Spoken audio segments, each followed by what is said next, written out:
Hey everybody, welcome back to another episode of the Legends of Zegen. Thank you so much for joining again today. I have an incredible guest with me here today.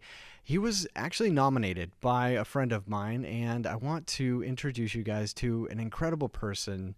Brian Sweeney is a legend, 100%. This guy has been up to huge things for the last umpteen years, and he's overcome adversity. He's still fighting adversity, and he's just an amazing guy. So I'm more than excited to introduce you all to none other than Brian Sweeney. Brian, how are you doing today? I'm doing great, man. Thank you so much for having me on the podcast. Absolutely. You're looking good. I like the blue shirt, my Thanks. friend. You know, we went back and forth. I showed up in white and we switched it up, switched over to the blue. The blue's a good look, man. Thank you. It makes your eyes pop. Thank you. Yeah, it's we call it my audition shirt, you know, it's as a good an actor. Yeah, you're going to get every single gig you wear. Boom, I hope so. When you're wearing that, absolutely. If it's a fit. So I want to showcase why you're a legend, because obviously a good friend of ours, Chad Reed, had nominated you to be on this podcast. Chad's an incredible guy. Absolutely. And the reason he nominated you is because you have such an incredible story, Brian, and it needs to be heard. It needs to be shared. And so that's why we're having you on the podcast. But for those of you who don't know, Brian Sweeney is a acting coach, motivational speaker, a God-fearing Christian man. Yes, sir. Entrepreneur. Yeah. There's the list goes on, and I think it would be fantastic maybe if you could just give us kind of some cliff notes as to, you know, kind of what you want people to know you as. Sure. Well, I mean, you hit the big one right at the end there. The Christian is huge. It's a huge part of everything. It's a part of who I am, and it's honestly, when you hear my story, a part of how I get through all the things that I have to get through. All the adversity and the sacrifices and the struggles, they've all been rooted in the fact that I have a Savior, Jesus Christ, who I can connect to and who's with me through all the pain, with me through all the struggles. And so so dealing with that, that's number one. And then I'm an acting coach. My best friend and my cousin Matt Deering and I started an acting school back in 2007. It's an interesting story because we started it in possibly the worst time you could start anything, which was right at the economic drop, right? Mm-hmm. When everything went down and everybody's freaking out, we're like, well, let's start a business. You know, two young guys didn't know what they're doing, and Matt's leading, and just crazy. You don't know what you don't know, right? And when you care about something enough, it's just really about showing up every day. And I tell actors this every single day, like, not quitting.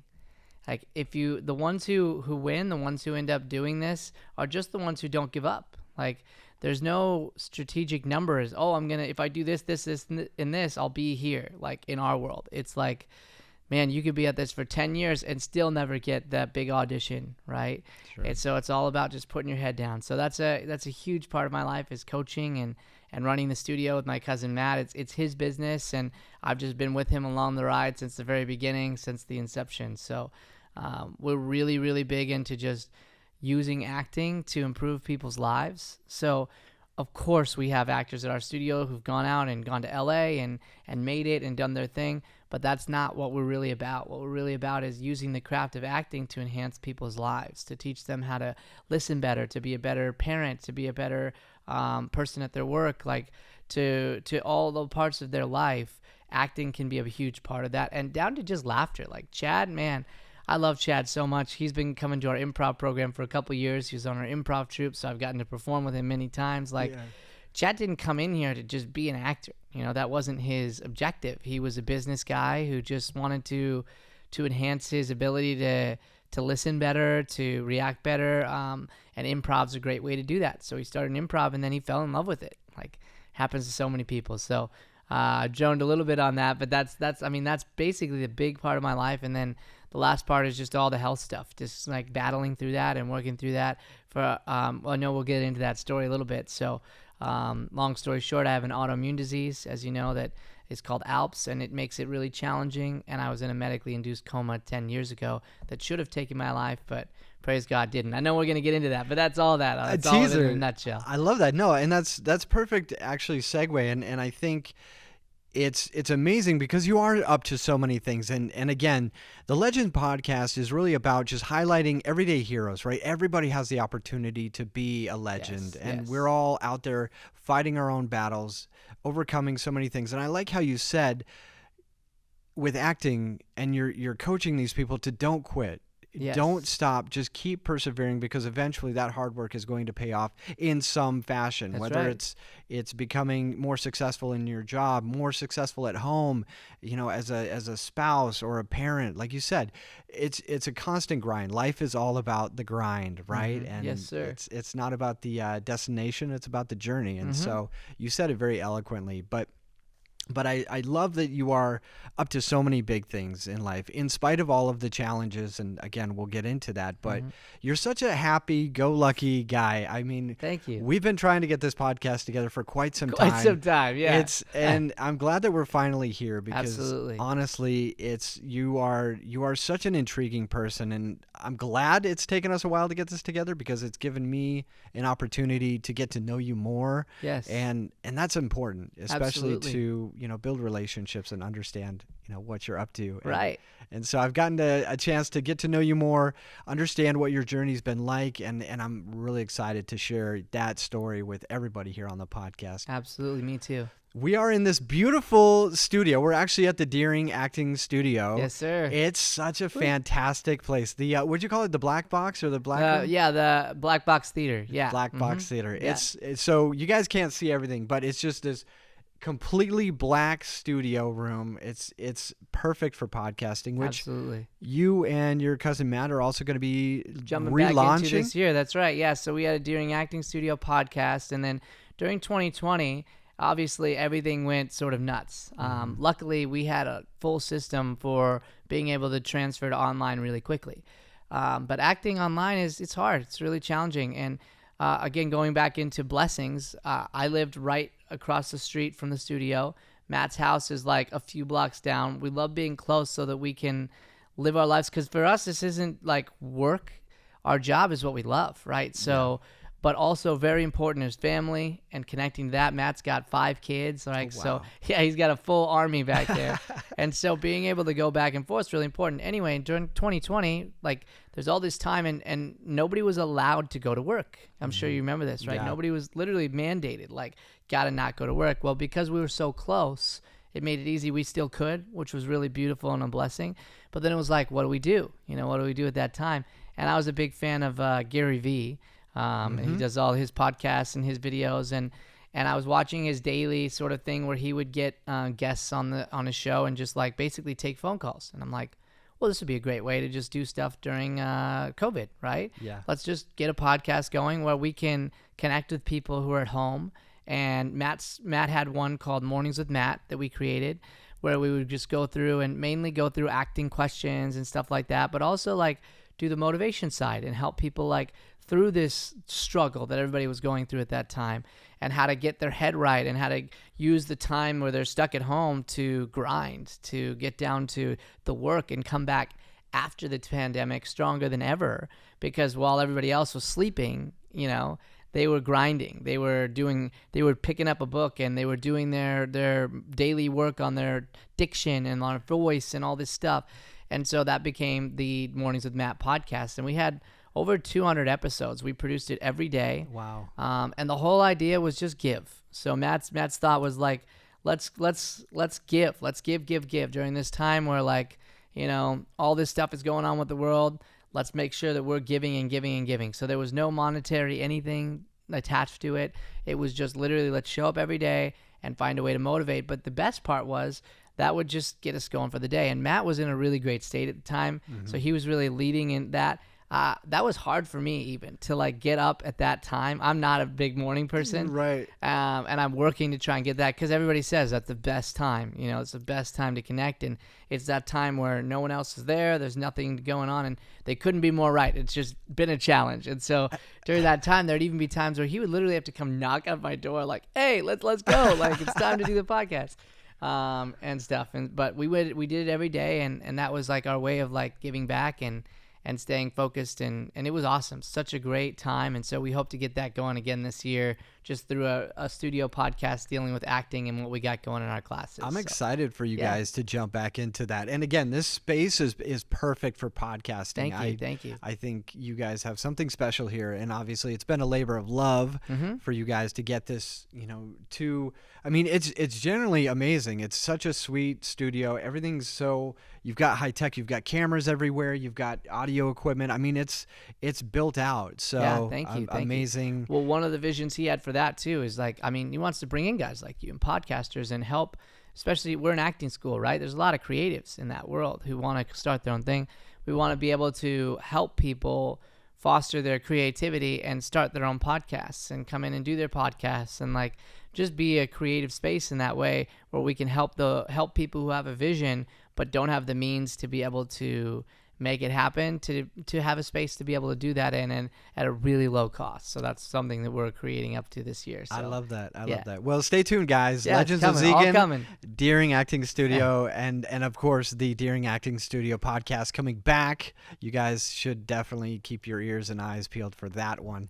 Now, I want to really dive in again because it's such a fascinating story, and that is your journey with your health. I mean, let's go back to the beginning. Yes, the origin story of Brian and really what's happened. I mean, your story is incredible, and you guys, it's amazing. So just dive in and share with us what happened. Yeah. So it would start all the way back in high school then, if we're going into this. Yep. So I graduated from Wickenburg High School. It's like a small sort of town up about an hour outside of Phoenix. Yep. Matt and I had started the acting school when I was 17. He's obviously running, and at that time, the only value I had was editing. So I would go back and forth from Phoenix to Wickenburg to edit. And then once I graduated, I came down to Phoenix. So I came to live at Matt's parents' house and just sort of start out here. I wasn't going to go to college. I knew what I wanted to do, which was act, so I was putting my focus on that. And then there was this camp that Wickenburg does every summer called Camp Imagination. And my cousin Matt, me, and my cousin Kim would drive back and forth from Phoenix to Wickenburg to do this camp and teach acting up in Wickenburg. And so we're going back and forth between Wickenburg and Phoenix, and I started getting, this used to happen to me a lot in high school, actually. I got these bloody noses. So they would extend for a really long time, 10 minutes long, which, because it had always been normal for me, wasn't weird for me. And I was like, so my cousin Kim, though, was like, it started happening every day. And she's like, you really just need to go see my dad, which our uncle is a doctor. And so he goes, okay, I'll go get a blood test. That's what I'll do. You want me to do it? I'll do it. So I got the blood test, and we're doing that back and forth drive. So we're in Wickenburg getting ready to head back to Phoenix. And we made a stop along the way. And my uncle called me. He called me on the phone, and he said, are you in a place where you can sit down or have a conversation, which never is good when somebody says that. Right. Yeah. I'm like, yeah, sure. So we're at this place where we were sort of house sitting. It's in between Phoenix and Wickenburg. And, I sit down and get on the phone with him. And he says, wherever you're at, we need you to drive to a hospital. And I need you to be very, very careful. He said, I need you to make sure that you don't trip, you don't get hurt in any way. He said, I need you to understand this. If you bruise yourself, if you get a cut, if anything happens to you, you will die. There's no doubt about it. He said, you have one platelet left, which is insanely low. I mean, oh my goodness. literally the low, if you tell any doctor, any nurse, they'd be like, huh? Literally the lowest you could be is 1. And that means that if anything happens, if I bleed out, if I bruise, if whatever happens, I will just die. It'll keep bleeding. The bruise will keep growing or whatever because there's not enough. The platelets allow it to seal up and heal it essentially. Sure. And so he said that. And then he said, well, based on all the results, we don't know yet, but it looks like you probably have cancer. And he said, it looks like it's lymphoma and that you'll probably have about a year to live. And I just need you to know that and make sure you're very careful, get to a hospital so that you can be healed. Or we can sort of evaluate where you're at and see what we can do. And so obviously that was just a gut punch, a major gut punch. That's the heaviest phone call anybody's ever had in their life. In the history of ever. And I'm 19, I'm still, the whole world is still in front of me, right? Yeah. I'm at that age where you're just jumping into college. And I mean, I was a cross country runner, so I was in shape. You were active. Like active, like and just out of nowhere this happens, and it's like, and it's not even like I was sick. Like I was getting the bloody noses, but that's like, you know what I mean? Like that's not it's annoying more than anything. Yeah. So, right. So yeah, it just like really hit me. And then the next call I had to make was to my dad. And I remember I couldn't say the words. Like I just called him. And so I had to pass the phone off to my cousin, and she had to explain it to him. And then we went to the hospital, and they were able, then there was like a whole process of even figuring out what was going on. Right. So that was my first ever like big hospital visit. And I was there for about a month. And it was tough. I was active, like I said. So like, I just wanted to get out of there, man. Like Right. I just wanted to get out. They extracted bone marrow before they knew what the disease was. They took out my spleen, because the spleen kept because the platelets, they were trying to give me platelets. They would give me platelets, and then the spleen would kill off the platelets.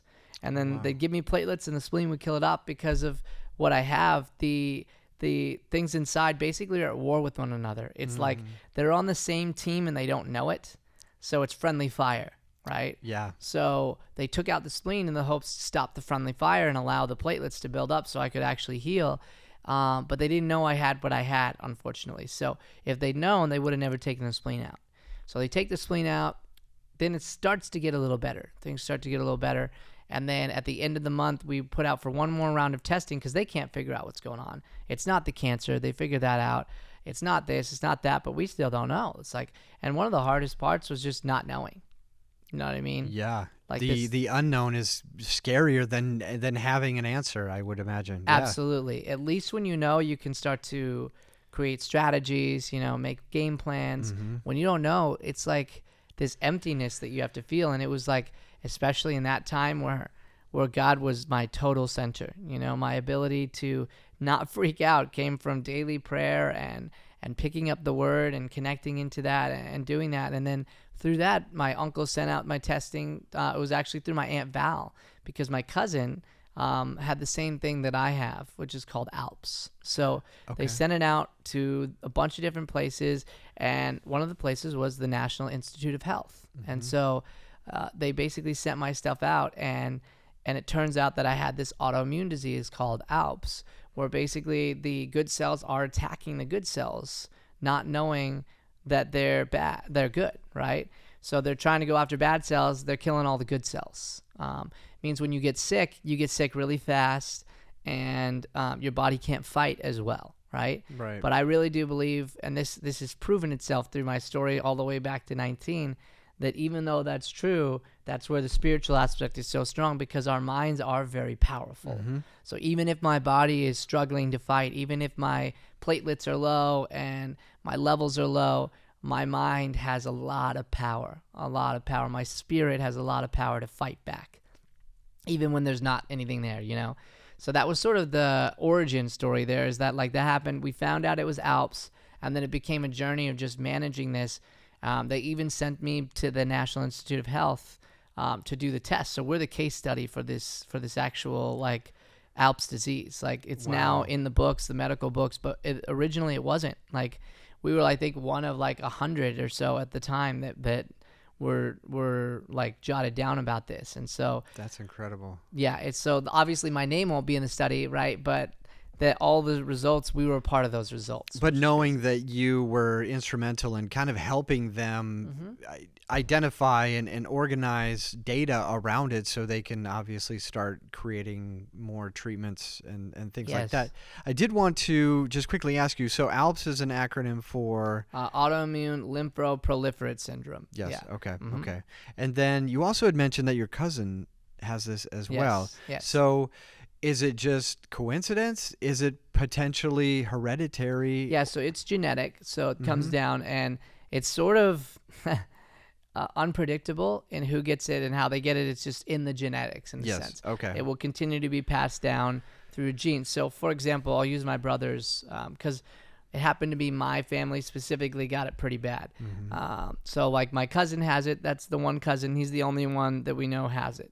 Okay. I think somebody else has the gene that gets passed on. So with my family, my dad had the gene.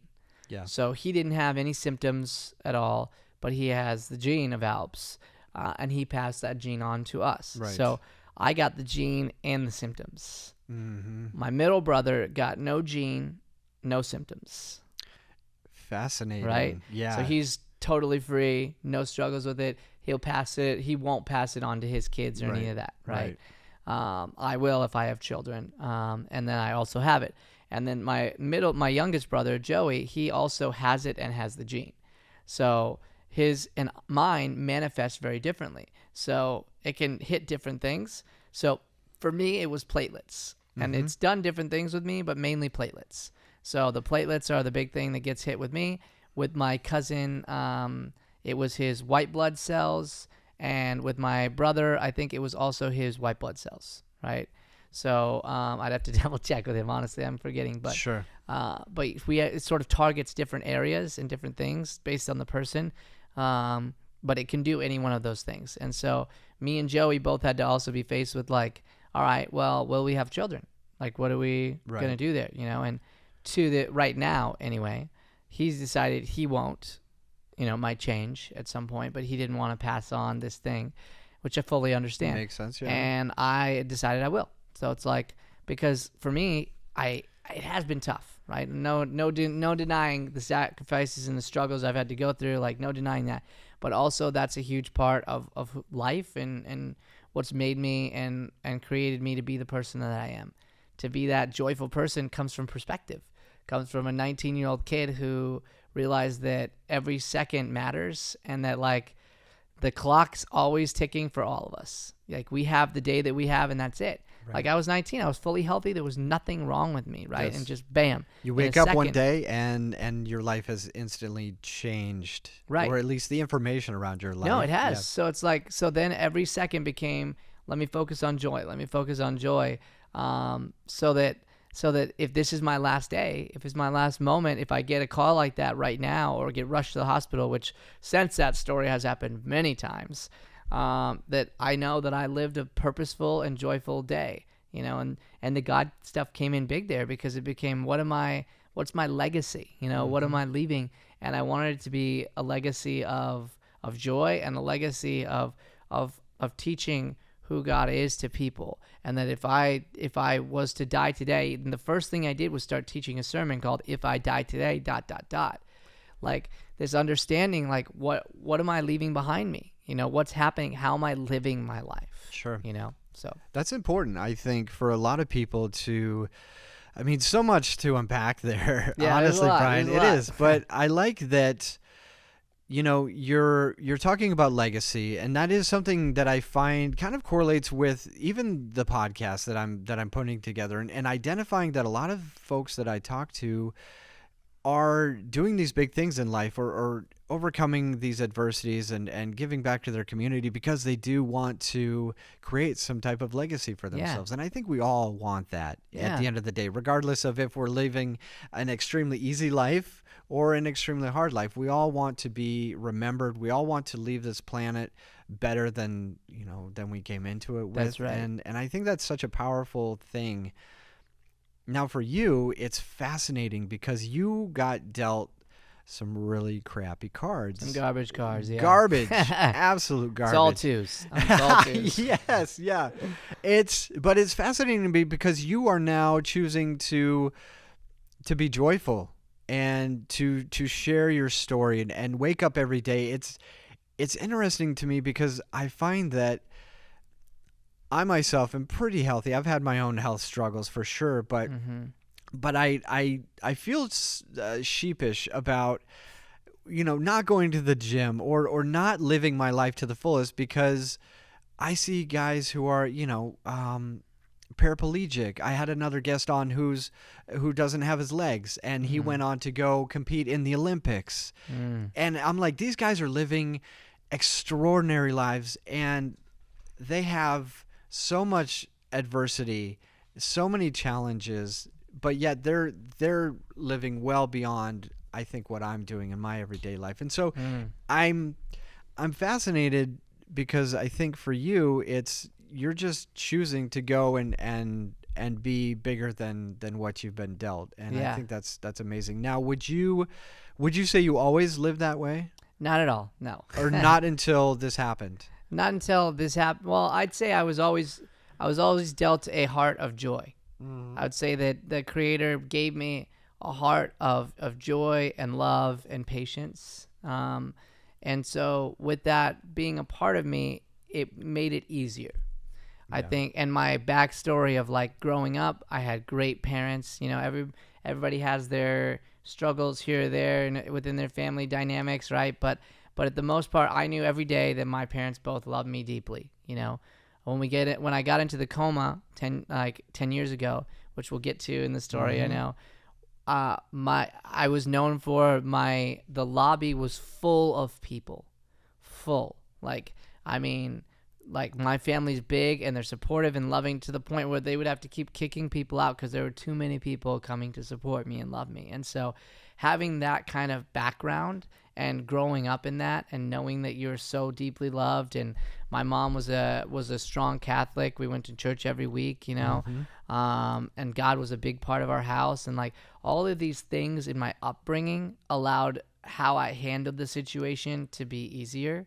But the idea of like grinding, going to the gym, like living my best life each day, I'm where you are. I'm still in that journey where I'm not all the way there yet. I'm still trying, and I have to give all the credit there to God and to Matt, because he's the one who really started all that for me, and he's the one who did it. And because you are the people that you surround yourself with, right? All these podcasters and people, they all talk about it, right? These successful people. You surround yourself with people who are pulling you down. It becomes very hard to rise up. If you reach for the people around you who are going to challenge you and make you better, then you're going to become better, right? And that's what Matt was for me. So he was in this state where he was like getting up every day at 4 a.m. and he was like crushing it and doing like all this work. And that's when we were doing our podcast and like all this stuff. And so through that, I got to like see what that looks like, you know, and sort of wanted to get more into that, you know. And so now at this point, I'm pretty dang good at getting some of that scheduled in, but we're even redoing right now eating and stuff, like, because that's been really bad, you know, like, Sure. So we're on a fast this week, and I think on day 2. And so it's like, it's an intermediate type fast that just helps like kill it was originally to kill out cancer cells and stuff like that.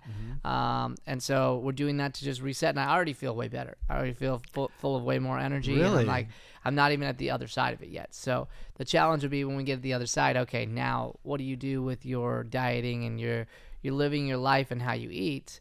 I don't even want to call it a diet, because diet feels like temporary and almost like a reprimand, you know. It's more like, what am I going to eat and put in my body and my temple that's going to allow it to be the strongest possible, right? Especially with someone with kidney disease. Yes. Yeah. And I like what you had said, because to me, I got it wrong, I think. And it's not the adversity that made you who you are or gets you up in the morning every single day. It's the people around you that are the ones who are motivating you. And obviously, and of course too, you know, your faith and your center with God as well, which I'm sure has played probably the most paramount role in your entire life. Oh, absolutely.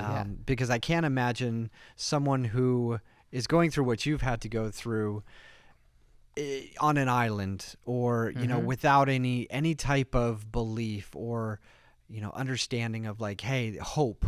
Right. Sure. And so, take this off of course. I actually have a verse that I'll read there that's kind of like my core verse that goes through all that.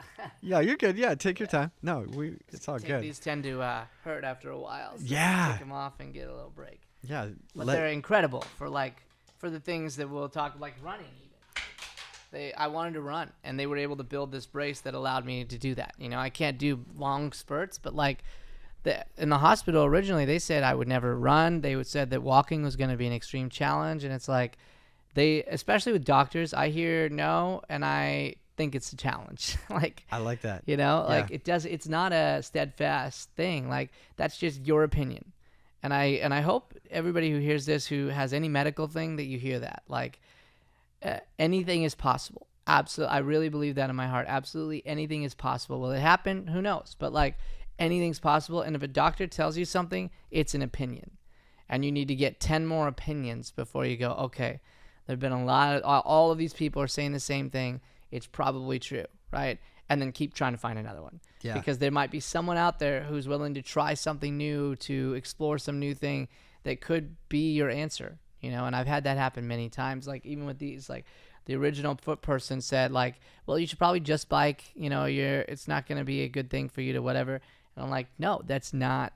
And I left that person because I was like, that's not what I want. Like, I want somebody who's going to fight with me, you know, and maybe you don't have the answers. That's okay. But we got to keep fighting. We can't just say is what it is. Yes, accept the defeat of like, hey, this is you've reached the ceiling, or this is all you can accomplish, knowing that you can accomplish more than any limits that are usually set for you. 100%. Yeah. I like that. That's really cool. I really like that. Yeah. So I'll read this verse through you real quick, and you can kind of bounce off it. There's two that I'll get to at least through this, but this is the big one. So it's 1 Thessalonians 5:16-18. And it says, rejoice always, pray continuously, give thanks in all circumstances, for this is God's will for you in Jesus Christ. So it's this concept. It's like a 3-part concept. Mm-hmm. I just did a speech on this. The first part is just rejoice always. So joy is separate from happiness. Happiness deals with circumstances. Something has to happen that makes you happy. Joy, you can be joyful and go through the worst time in your life. Right, which we're going to get to when we talk about the most recent thing that happened to me. Yes. You can literally be joyful in anything. Joy is a choice. It's a state of mind. It's a point of peace where you're at peace with whatever happens. And for me, it's because of my heart, and that I know that I am safe in eternity. Because of that, no matter what happens to me, I can find a way to be joyful in it. You know, I love that's that first part. The second is pray continuously, which is like, it's a step process. Okay, do this, do this, do this. Most verses, if you look at them, God doesn't just tell you what to do. He tells you why, and he gives you steps. So in this, it's pray continuously, meaning everything that you're doing, all that you're going through, pray. So the thing I was going through the other day, I was mad, I was angry. I prayed about it. I prayed up. A lot of people get angry out. I get angry at you. I get angry at the world. I get angry at whoever. This is saying go up, you know, pray continuously, right? Mm-hmm. And then the third part is give thanks in all circumstance, for this is God's will for you in Jesus. And I think a lot of people out there, even like Christians and people who are pursuing God, they're doing it, and they'll hear them go like, oh, what's my purpose? What's my purpose? What's my purpose? Well, it says it right there. It's like, for this is God's will in you. God's will is that you give thanks and that you rejoice and that you go to him. Like, that's it. Like, everything else is a part of that. So me running an acting school and being an actor, great. Can he be glorified through that? Yes. Mm-hmm. Is there purpose in that? Yes. But his actual purpose is just my connection to him. That's it, you know? And if we do that, all the other stuff will start to follow, you know? So this has got me through a lot.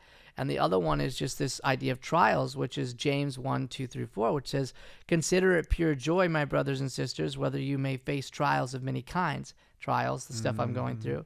Because you know that the testing of your faith produces perseverance. It produces something. It creates something.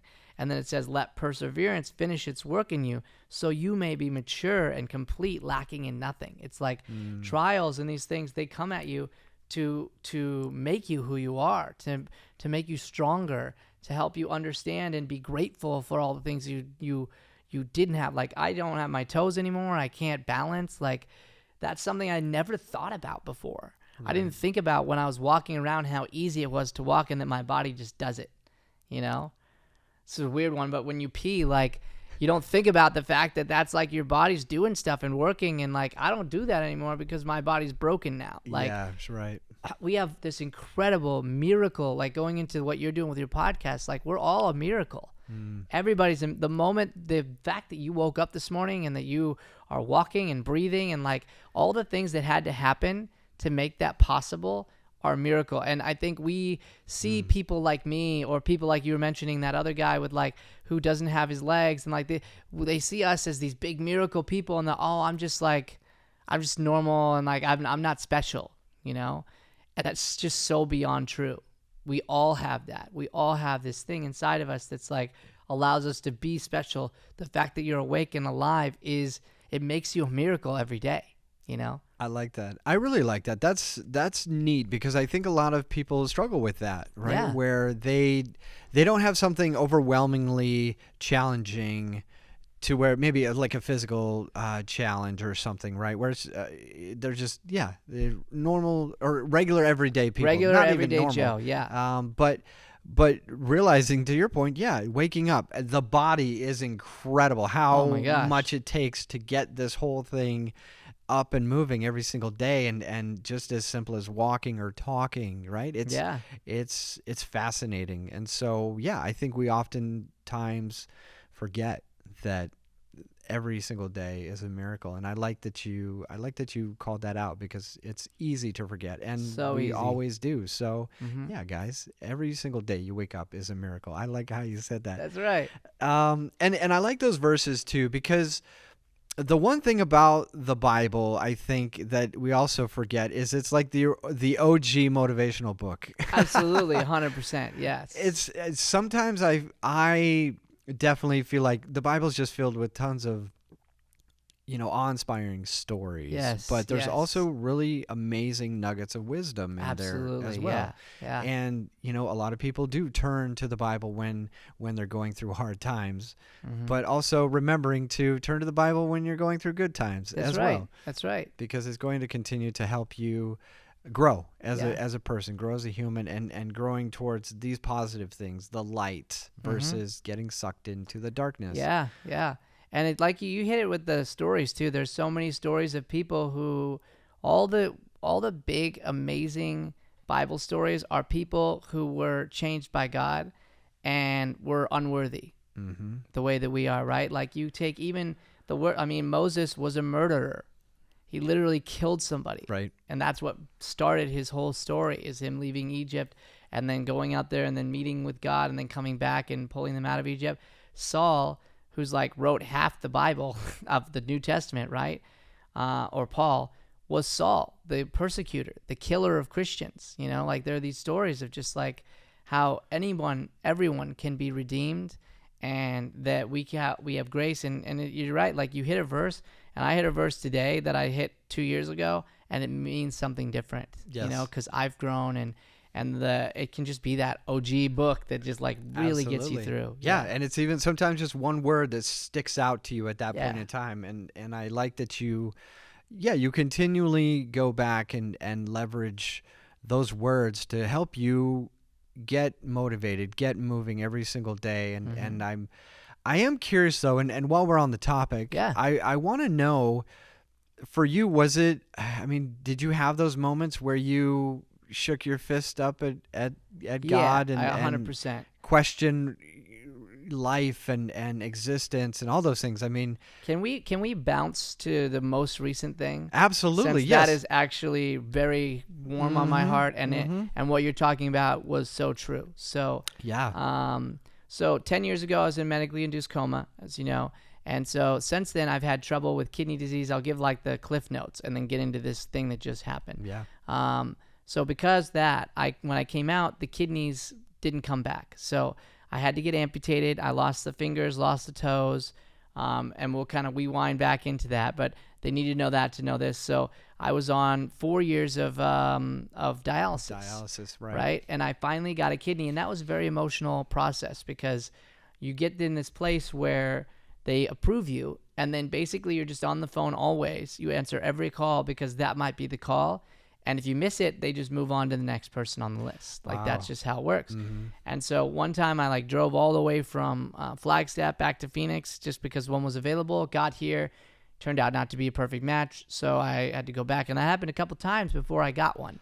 And Wow. it was a very emotional process. Yeah. And I'm kind of back in that state again, because I got a kidney and I had it for a year, and during 2020 it failed. So it failed with a adenovirus, combined with that autoimmune I have, made it just basically a KO punch and killed it. So Oh man. I have 3 kidneys in my body now, and none of them work. So I had to go back on dialysis. I've been on dialysis another 4 years, 8 years total, but 4 years for this round. And I'm looking for a kidney, and I was going through the process of getting that done with Mayo Clinic again. The board was looking at approve it, but I had lost my kidney, which doesn't look good for you. right, as far as their numbers go, because they have to base their numbers on things with the state so that they can continue to do what they do with getting people kidneys. And to be honest, I think it's a very broken system, personally, because here I am, a guy who's like, really, I'm young, I'm trying to like make a difference in the world and help people, and it's become harder and harder because the kidney disease gets worse as it progresses, right? Sure. And here there are people trying to help me. There are people who are literally, it's not a lack of kidneys. I've got people who are kidneys and kidney matches who want to give me their kidney, and Mayo Clinic wouldn't accept me to take those kidneys. So I'm in the process of trying to get it. And then a very close friend calls me up about 3:30 in the morning, and sadly her husband died in a motorcycle accident, and they were trying to give me the kidney. And it was just a very emotional process. Yes. I'm trying to be there for her and do this, but it fast forwarded everything with the board, because I was deferred. They were going to like reach out to the National Institute of Health, try and find out more about my disease, and hopefully find a way that they can just take care of me better in the post process, so they don't give me a kidney and I lose it right away again. Right. And so, which I think was a fluke, you know, and I'm a fighter. So if you look at my numbers, I'm screwed always. I mean, I had a 3% chance to survive that coma. Like, everything that's happened to me, numbers wise, I shouldn't be here. I should have died 10 years ago if you go by numbers. So you can't base my case off numbers. You have to base it off my fight, you know? Yeah. And so, like, all this stuff is going on, and the board, basically, I found out through this because I was trying to fast forward it, that they denied me. And so Wow. I'm not going to be able to receive a kidney. And this was the call I got yesterday. I was not expecting that, you know. I was fully expecting them to go the other direction, just because there's kidneys readily available. They're wanting it for me. The donor network is reaching out to them going, hey, like, this guy's not on the list as active. Like, they're trying to give him the kidney. They have to make a decision within the hour because he's dead. So, like, they're keeping him alive on these machines just so that people can receive his organs. And they're trying everything in their power to give it to me. And Mayo said no. So their board of directors said no, based on my numbers, that it just isn't something they can go for a second try. They don't think honestly, they're not going to take a chance on me, is what it comes down to. It's shocking to hear that that's the process and how that works. Mm-hmm. Are you able to, like, plead your case? Like, are you writing things about, like, hey, not only here's the numbers, but also, like, here's why I did that, but you can't actually meet them in any way. Okay. You're not allowed to show your face. You're not allowed to do anything. I could try and get them a video, but, like, they probably wouldn't watch it. Like, they're supposed to go off of just statistics, which is, like, for me, that's the problem. Yes. It's like, you have to meet somebody to really know their fight, right? To know the kind of mindset they have and like I said, that factors in. It factors in, and I get it. If you're basing everything off of numbers, then yeah, that's right. So this whole process is based on data and numbers, fine, but, like, people have heart, they have spirit. And that needs to be a factor of this testing. Like, absolutely. If I have people lined up trying to give me a kidney, like, how is it fair that no one will do the surgery because they're afraid it will affect their numbers in a negative way? That's so messed up. That doesn't make any sense. It's really awful. Yeah. That is the way that it works. Yeah, I honestly thought it was just like, hey, and it would have been so meaningful too. I mean, not to pour salt on the wound here, Brian. No, that's why this is gonna help me with the anger thing. Yeah, but so I was mad. I'm mad for you right now. Yeah. I'm absolutely upset about this You should news. have heard Matt. I bet. Yeah, he's like, I'm gonna drive down there. He was angry. Yeah, he was angrier than I was. Yeah. But the fact that you had a friend whose husband had just passed away, she's emotional about it. You've known them, like, the meaningfulness of her being able to give her husband's kidney to you, and I mean, just the emotional aspect of that in and of itself makes so much sense, but that isn't factored in just because they want to ensure that their success numbers are that they're protecting high. their numbers so that they can keep going. And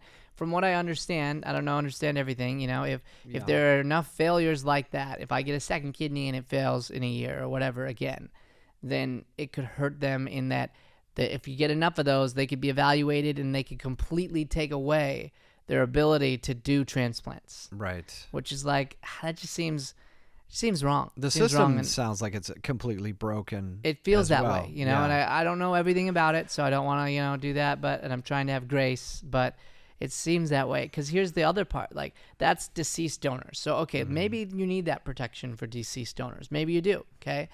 Here's let's say a living donor, you, okay, have decided, and we're a blood match, okay, and everything, it lines up where you could give me some, and you have two, right, and you have two functioning kidneys, meaning you can give away one and you'll be totally fine, Yeah. okay, and you want to give it to me. How is it okay that you can't? Yeah, that's the part that I think is super corrupt. Like, wait a second, what? I've got a guy here, like my friend Jason, and he's a match, and we'd have to get all the other things to make sure they match up, right? But he wants to give me a kidney, and he's a match of the same blood type, the same whatever, and he's living, and I'm living, and he goes, I want to give you this.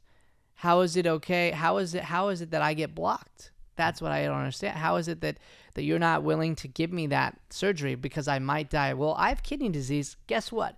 I'm going to die anyway. right. If I got off dialysis, I would die. I'd die. If you don't understand kidney disease, it's like basically the water builds up in your body and the toxins build up in your body because that's what the kidney does, right? Yeah. I come in at for my weight, 115 is my dry weight. That's where they bring me down to, 114 and a half, 115.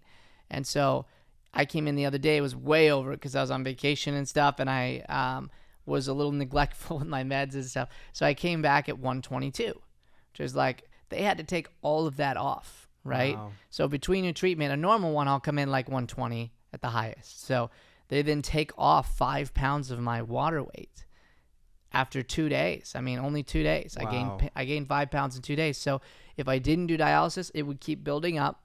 And basically, it's a very painful process. I would just drown on my own water, right? And so I'm blessed because I live in a time where that's not the case, where there's dialysis. And so people are like, man, that sucks. You have dialysis. Everything's perspective. You can always find a joy if you flip the perspective. So the perspective is, yeah, it sucks. Yeah, it drains you. Yeah, it takes up time.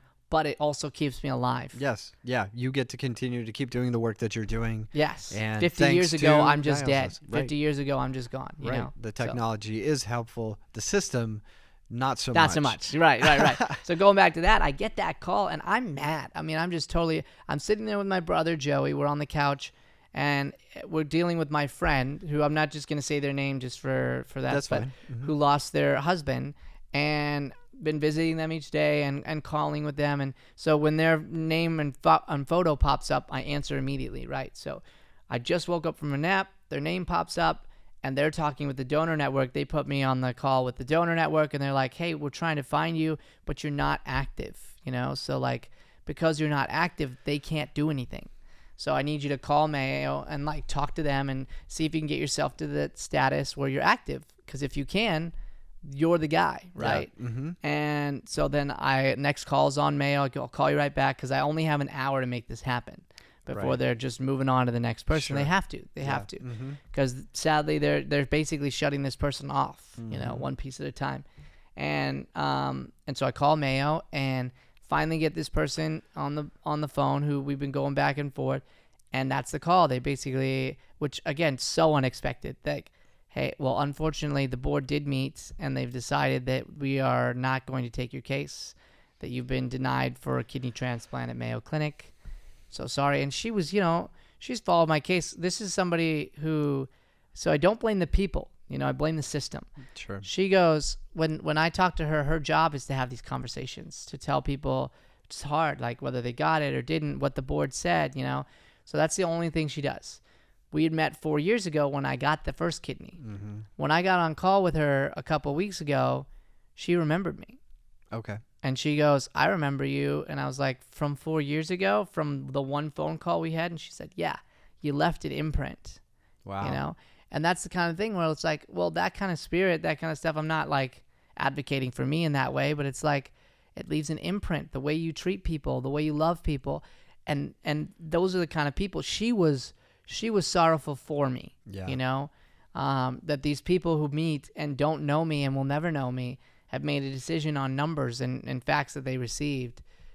And that's such a sad thing. And so I'm mad. My brother's mad.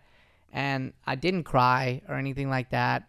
I'm sure I will at some point. But That's it just, okay, it yeah. just didn't hit me in that way. I was just mad. I was just really angry. And so I yelled and I got upset. And Matt gave me, at first I called him. He said, I don't know what to say. And then I told him, I'm going to see this person first, because I know that right now they're going through it. Yeah. Because they wanted to give this to me. Mm-hmm. At least that would have given them some clarity, some Yes. purpose to this pain. A silver lining or whatever. Yeah. Something, Mm-hmm. that their friend who they care about got a kidney, even though they lost the person who was their soulmate. And man, I've never seen love like that, I got to tell you. Yeah. Being in the room, feeling that sorrow, my gut, even right now, just like feels that, just the pain, that she was experiencing at losing someone that was a true soulmate was devastating, And so getting that made me so mad. So the first thought was like, I've got to do something positive. I got to connect to God. I got to go to the gym. So that was my first thing. I called Matt. I said, I'm not going to teach the class. I teach the kids. I'm going to the gym. I need to get my head right. And the thing he said too was, hey, like what you do today, what you do after is what becomes the story, is what makes you who you are. It's what makes you a true Christian. It's what makes you a follower of God, is that you're not going to let the devil win, and he wants to right now. So through that, though, I yelled. I was mad. I cursed up. There's a lot of things in Psalms where it's David just like getting mad and angry and complaining, and you're Right. like, what, man? Well, it's because he's complaining up, and that's what, I was so mad, and I was thinking, so the devil wanted to win, and he almost did. Like, it was so close to me calling and just going, I'm not coming into work. I'm not doing anything. I'm going to stay home. I'm going to go under the covers, and I'm going to be mad, and I'm going to be upset, and I wanted to. And my thoughts were like, this is unfair, and this burden has been too much. It was Jesus before he went to the cross, and he's in the garden, and if there's any other way, God, if there's any other way, take this cup and I'll take it. But please, if there's any other way, he knew the pain that was coming. And I was feeling that. I'm like, I thought this was it. Yeah. I felt like this was the kidney. It seemed like it was a God thing. It seemed like all the circumstances lined up, and yet it didn't. And I just feel like you're not here. And that made me so upset. And so I was like this. I was inches from just completely abandoning my faith, from just going, okay, well, there is no God. Well, that's it. I've been fighting for you so long, and you don't care about me. Yeah. Those are all the negative devil thoughts that he's implementing, and it's in those situations it's the easiest for them to foster and grow root. And that's when it matters to go to the Word. That's when it matters to do something positive like work out. It matters to be around Matt, people, my brother, other people who are followers of God, who can give you good wisdom, who can be mad with you, who can be angry and sorrowful for you, and give you let's fight though. Let's keep fighting. Let's keep fighting. Get up. It's okay. And you're on the ground. They're lifting you up. Yeah. They're literally carrying you. And you're just dead weight in that moment. And I think we can all remember and feel those experiences. Maybe someone who's watching right now is experiencing that right now. You're that dead weight. Well, you need that. You need to find someone in your life who can lift you up, because you can't do it alone. If I was alone, I didn't go to the gym, and I didn't go to the Word, and I let all those thoughts that I just mentioned just become what I said out loud. And that can be really damaging, because one thought leads to an action, and action one leads to another, and the next thing you're down a track, and we've all been there, that you don't want to be on. Right. Yeah. Holy smokes, man. I think it's incredible that you have the strength of mind to see that you can't do it yourself. Right. And you've obviously been down this path before, and try to pick yourself up, but knowing that you can't do it yourself, you need the people around you. And that's so important. And I think that's where a lot of people struggle. And especially when you're in the hole, right? Yes, right. You've been falling down that hole for a while, and it's almost hard to see up now because you're so deep. what do you say to those people? Like, how do you overcome that? Like, you luckily, you only fell a little bit, but you had your friends there to catch you, or or to pick you up. But a lot of people are Don't much have that, right? farther down. Whether it's they've just lost the faith, right? They just, for whatever reason, they're like, you know what? I've been through this so many times. Where is God? Like, what is he doing? Like, why isn't he helping me? I mean, Well, the advice I give there is one that hit me recently, and that's that if you believe that the God really has a plan for everything, it's hard to see that. It almost makes the whole even worse, right? yes. But right. if you think about, like, we read this word and we go chapter to chapter, page to page, and it feels like it's one day into the next day. Yeah.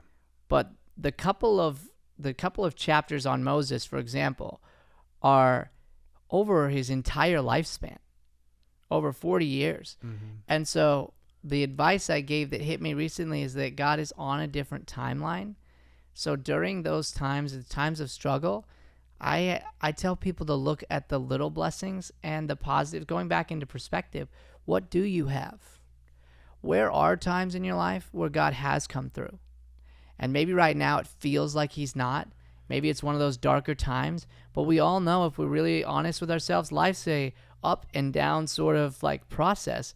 It just means you're in one of the lower valleys right now, but you'll get a chance to be back at the mountaintop if you have patience and trust, and God is with you in that time, and that's the time to grow the closest to him.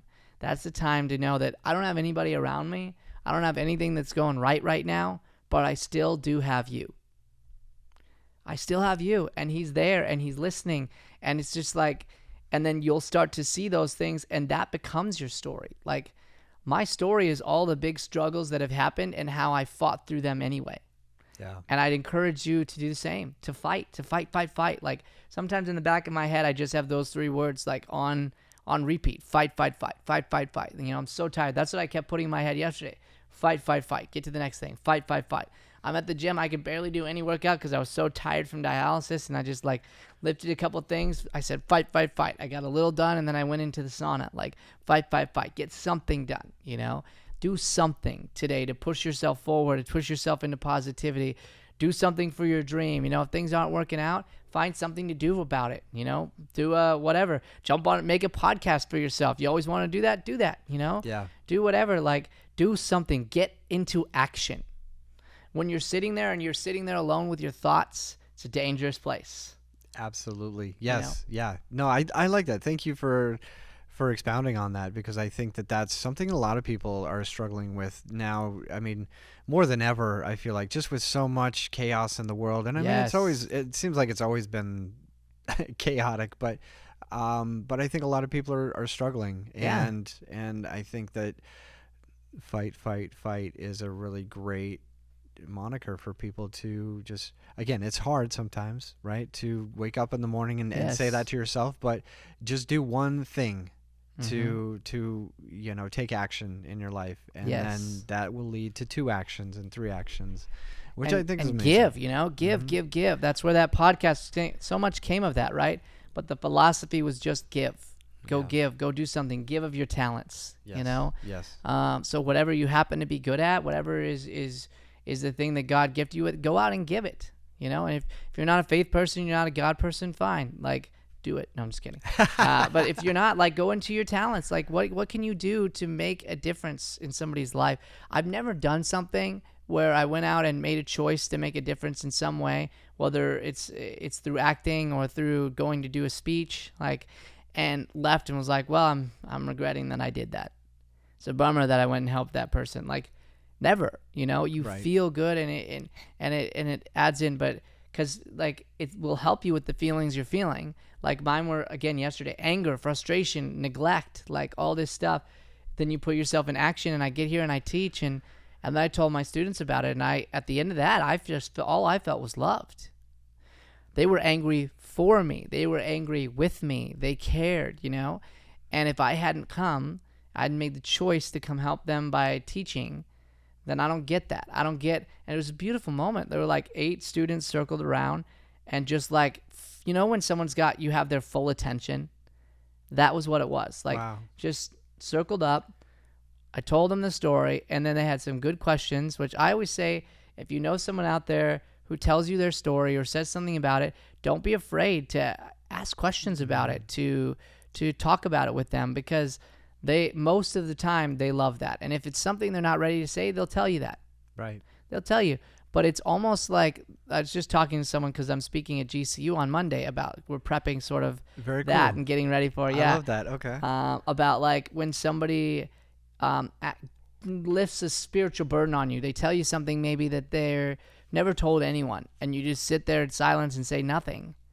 It's like, it's almost offensive. Right. You know, they need to know that it's that what they said here, because it was hard for them to say it, was received, and you're not like, oh, weird, like it doesn't change their vision of you, you know what I mean? And so here are these students, and they're gathered around, and I could tell they're mad for me, and they're mad about the system, and they're mad that that's the case, and they love me deeply, and it's dead silent, you know, just filled with love. And it's like, that moment can't happen without action. I like that. Yeah. I really like that. That's powerful. And you're emboldening yourself to continue to fight by experiencing that, by putting yourself in those situations where that could be created, and having, you know, people starting to surround you and obviously lift you up when you're Absolutely. not able to lift yourself up. And even talking about it, right, is cathartic. It's helpful to get it off your chest and release that, you know, off of yourself, which I think is great. Talking is huge. and then that has impact, right? So like today after our podcast, I wanted this to be sort of a warm up for me into it. I was gonna do it last night. I actually filmed it, and then I was like, nope, it's not right. I wanted to do this with you first. But I'll be announcing on Instagram what happened yesterday with everything. And it's going to be therapeutic for me, but it's also going to have impact, because I have every right to be completely angry with God. I have every right to be angry with the situation and with Mayo and all that, but I'm not. I'm going to have forgiveness. I'm going to have grace. And I'm going to be grateful for all that Mayo did for me. They gave me a kidney. They gave me a chance on the first kidney, you know? And even that kidney, they were not sure about because of the autoimmune. Like, hey, is it all going to work out and whatever? They gave me a year of dialysis-free life, which for me was absolutely amazing and such a gift. And so it's like, I can look at these people and go, you know, and be all mad, or I could just be grateful for what they did do for me, you know, and then move to the next one. I'm going to go to Banner and get them set. So it's like, when I go do this talk later, people will be impacted about it. I know. Like, and through that, their faith might grow. Right. You know, somebody who doesn't know God might get to know them a little better. Somebody who knows them might get a little stronger. Like, and that's only because I'm willing to be vulnerable. But through that, I get strength by knowing that what my pain is going to be power to somebody else. And all of that makes it worth it. You know, people talked about my speech, especially teens. They'll ask, like, hey, if you could go back and you could get the fingers back, you know, you get the toes back, you could not be in this coma. Like, God will do all that for you. Would you do it? And my answer is always no. And it was a tough answer to get to, because selfishly, obviously, I want those things. Right. I would love to not be in pain every day. I would love to not have to put these braces on and walk through every day and do dialysis. I would love for that to be the case, and that would be an extreme blessing to me. However, because of that, I've had so many beautiful speaking engagements, opportunity to speak to specifically teenagers, which is where my heart is, young minds who are going through it, who are being shaped and figuring out who they're going to be, making choices that will literally impact the entire rest of their lives, surrounded by more people than they'll ever be surrounded by ever. And I've gotten to do that, and I'm standing in front of these kids, and they ask me, and I go, because if I changed it, I'm not here today telling this story. And if I'm not here today, and even one of you grew spiritually, even one of you is growing right now based on the speech, thinking about making a change or making a betterment to yourself, then isn't that all worth it in the long run? You know? And so I'm making the sacrifice because I know that it makes an impact. And kingdom impact is more than anything else. It's eternity. Absolutely. This is temporary. It's eternity. Yes. Right? Yes. That's it's all in perspective, right? That's and I think it's powerful too to have that mindset, because again, you do have every single right to be mad and you know, even like upset at God. Like, who else can you direct this at? Right. You know what I mean? Other than maybe a higher power, or I guess, I think you have every right. But the fact that you choose to choose light, to choose good, to choose to share the story and empower other people through your adversities, I think is incredible, man. And so Thank you. I'm super grateful that you're still here sharing the Thank you. story. And again, I mean, I love perspective. It's such a Yeah, good word. Have you ever seen Dumb and Dumber? absolutely. Okay, yes. right. 100 times. So when I came out of the coma, everyone thought I was crazy. I was full of the Holy Spirit in an Acts level way. Like, here's me and I showed you some of the videos, right? Yes, With a tube down my throat. I can barely talk. Like my voice is like, and I was encouraged, inspired to read verses. So I read something each day, or instead just message each day to people, because I was so full of spirit that I had to almost. Well, one of the things that really hit me after the coma that like was a non-biblical message was that movie, when at the end, here's this guy who's so dumb, silly dumb, like we're loving watching him this whole movie, pursuing a woman who so clearly is going to tell him no. Right. So clearly, and we all know it, and we're just waiting for the moment where it happens.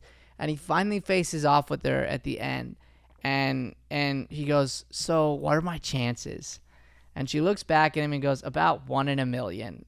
Basically saying like, "No way, Jose." Like, and the subtext of her language even says that. You can hear it. She's like, "No." But all he says in response is, big smile, "So you're saying there's a chance." And I love that. I love that idea. And I think we don't live our lives that way enough. We are selfishly not looking at perspective in the fact that we have so much. We have and are given so much. And he has a dumb mind, but he has a pure mind. Mm-hmm. It's a pure childlike love and curiosity that character has. And so that's what hit me. And it's like, they told me about the coma that I had a 3% chance to survive this thing. And here I am. Yeah, I'm going to get amputated. All this stuff's going to happen. But I have God. But I also heard that. I heard like, so you're saying there's a chance. Like, I made it through when I shouldn't have. And so with that, I have nothing but joy. I should have nothing but joy. There is sorrow over the other things, but joy needs to be rampant and pursuant, because I'm here and I shouldn't be. Like, that should be my one and only focus. When we wake up every morning, the one and only focus should be the fact that we woke up. Yes. That we're here, and what an incredible blessing that is. But we tend to look out at worldly things and what we don't have that other people have. And like, there's this illustration that I always like that shows up on Instagram in different times where like someone's driving a Ferrari and it's like, I wish I had that. And then somebody else sees the picture of a regular car and they're like, I wish I had that. And then somebody sees the picture of like a bike and they're like, oh, I wish I had that. And they're at a bus stop. And then someone's at the bus stop and then someone's like, I wish I had that. And they're in a wheelchair. And it's like this just like never ending perspective of just like, we always want something that somebody else has instead of just being grateful for what we do have. Yes. No, I think that's wise, and absolutely something that's, I think, may take a lifetime to learn and appreciate. Yeah. But I love that you have chosen to take that path or pursue that perspective, because again, it can lead you down a really dark path should you go the other way. Absolutely. And you've obviously experienced that or been there, and you choose not to be there, and that's amazing. Now, I do want to talk a little bit about where you're at, or I guess with the coma, and then of course the amputation, right? Because that's such a unbelievable situation for you as well. Like, not only are you having your body attacking itself.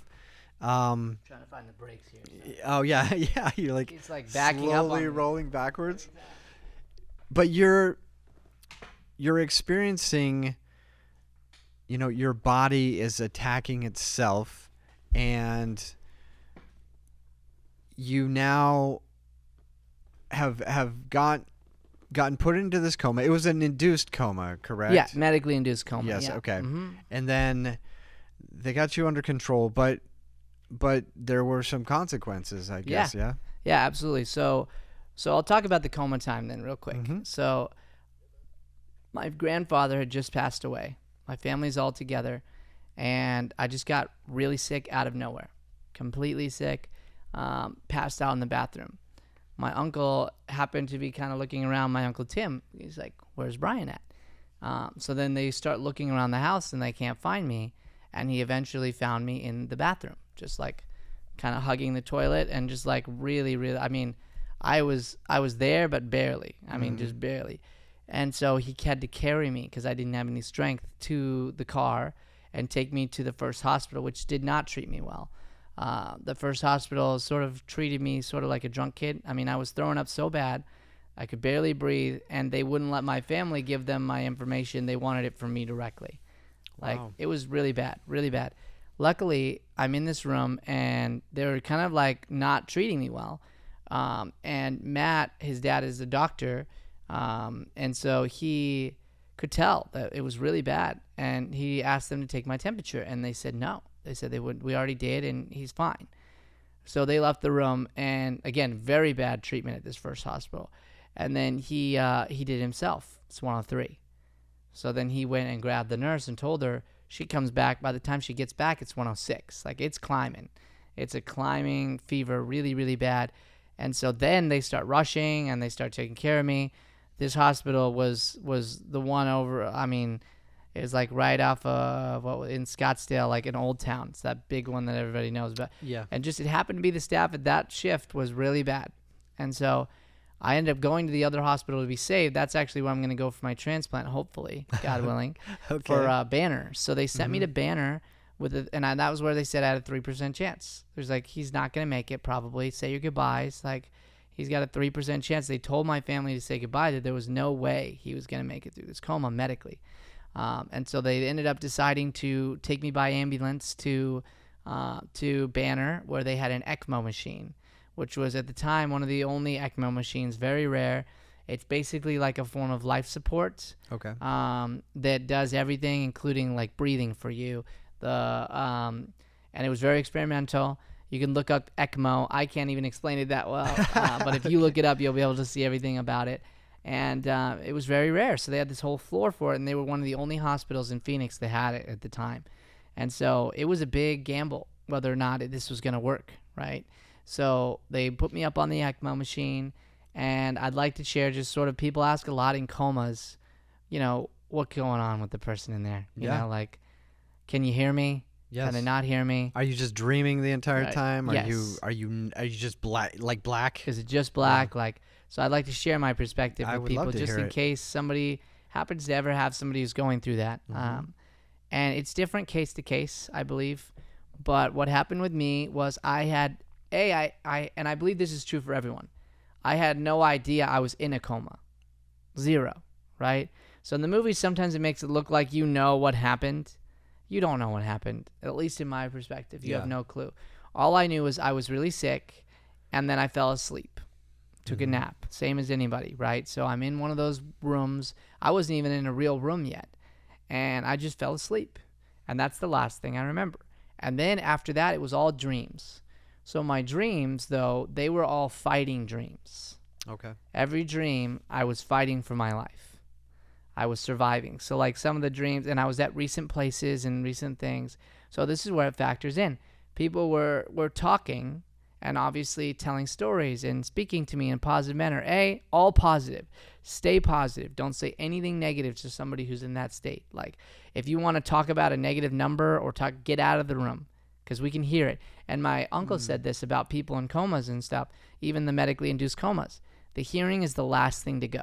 Interesting. So Okay. even if it doesn't seem like I'm all there, even if it looks like I'm not all there, I could still hear you to an extent. Sure. Right?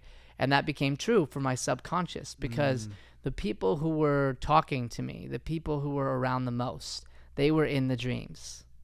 Interesting. Yes. So like I kind of broke it down afterwards at like who all had been there and like who was like talking to me, and everyone who was there was in one of my dreams at least. And people who weren't. That's fascinating. Wow. And so it's literally like to the point where someone had a conversation about a student of ours whose name was Allie Cohen, and I had a dream about that person, and that person I was pretty close with, but like not super, super close. Like, and that conversation happened, and she was in a dream. Like I was able to, like, through interviewing sort of people afterwards, find out who all was there, and that's what it was. And all the dreams, I was doing some kind of fighting. I was drowning, and I'm like trying to rise up. I was in a house, and I'm like running and being chased by someone who's trying to kill me, you know, all the way to my last one, which was, there was a maze that was like really hard. And I'm like going through this maze and getting to it. And I finally get to this room where there's a group of people, and it was those kind of people who loved me, right? And it was like sort of like an AA meeting. And at the time, I was a heavy drinker, right? Really, really bad before I went into this coma. And nobody knew it. I was really, really good at hiding it. I mean, maybe a couple people who were really close might know, but like, I was really good at hiding it. Like, I was an actor, okay? And so like, I'm in this spot, and it was an AA sort of meeting. Like, it was you got to give this up. So like an intervention type of thing? Exactly. Okay. After going through this whole maze, right? And it took me, probably the hardest survival dream was that one, for sure it was. And beyond the people was this being, is all I can describe it as. It wasn't like Jesus in form. It wasn't like an angel in form. It was just light. Okay. So much light that you couldn't, like, you know, like what the Bible describes, where you have to like close your eye. Like, that's what was there. So I couldn't describe this being to you other than just light and love, and like, you just feel like you want to repent, kind of deal. And it said you have to give up alcohol if you want to move past it. And there was this like sort of door right there.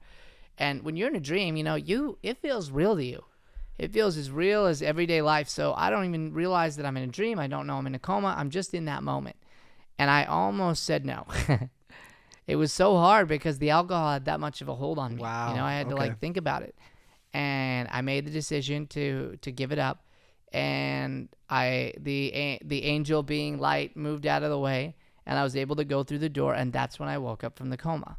Wow. So it's like a very spiritual experience as far as connected to my life and death type thing, and your mind and your subconscious. And that's why it's so important to keep our mind and subconscious strong, because you don't get to know when something like that might happen to you.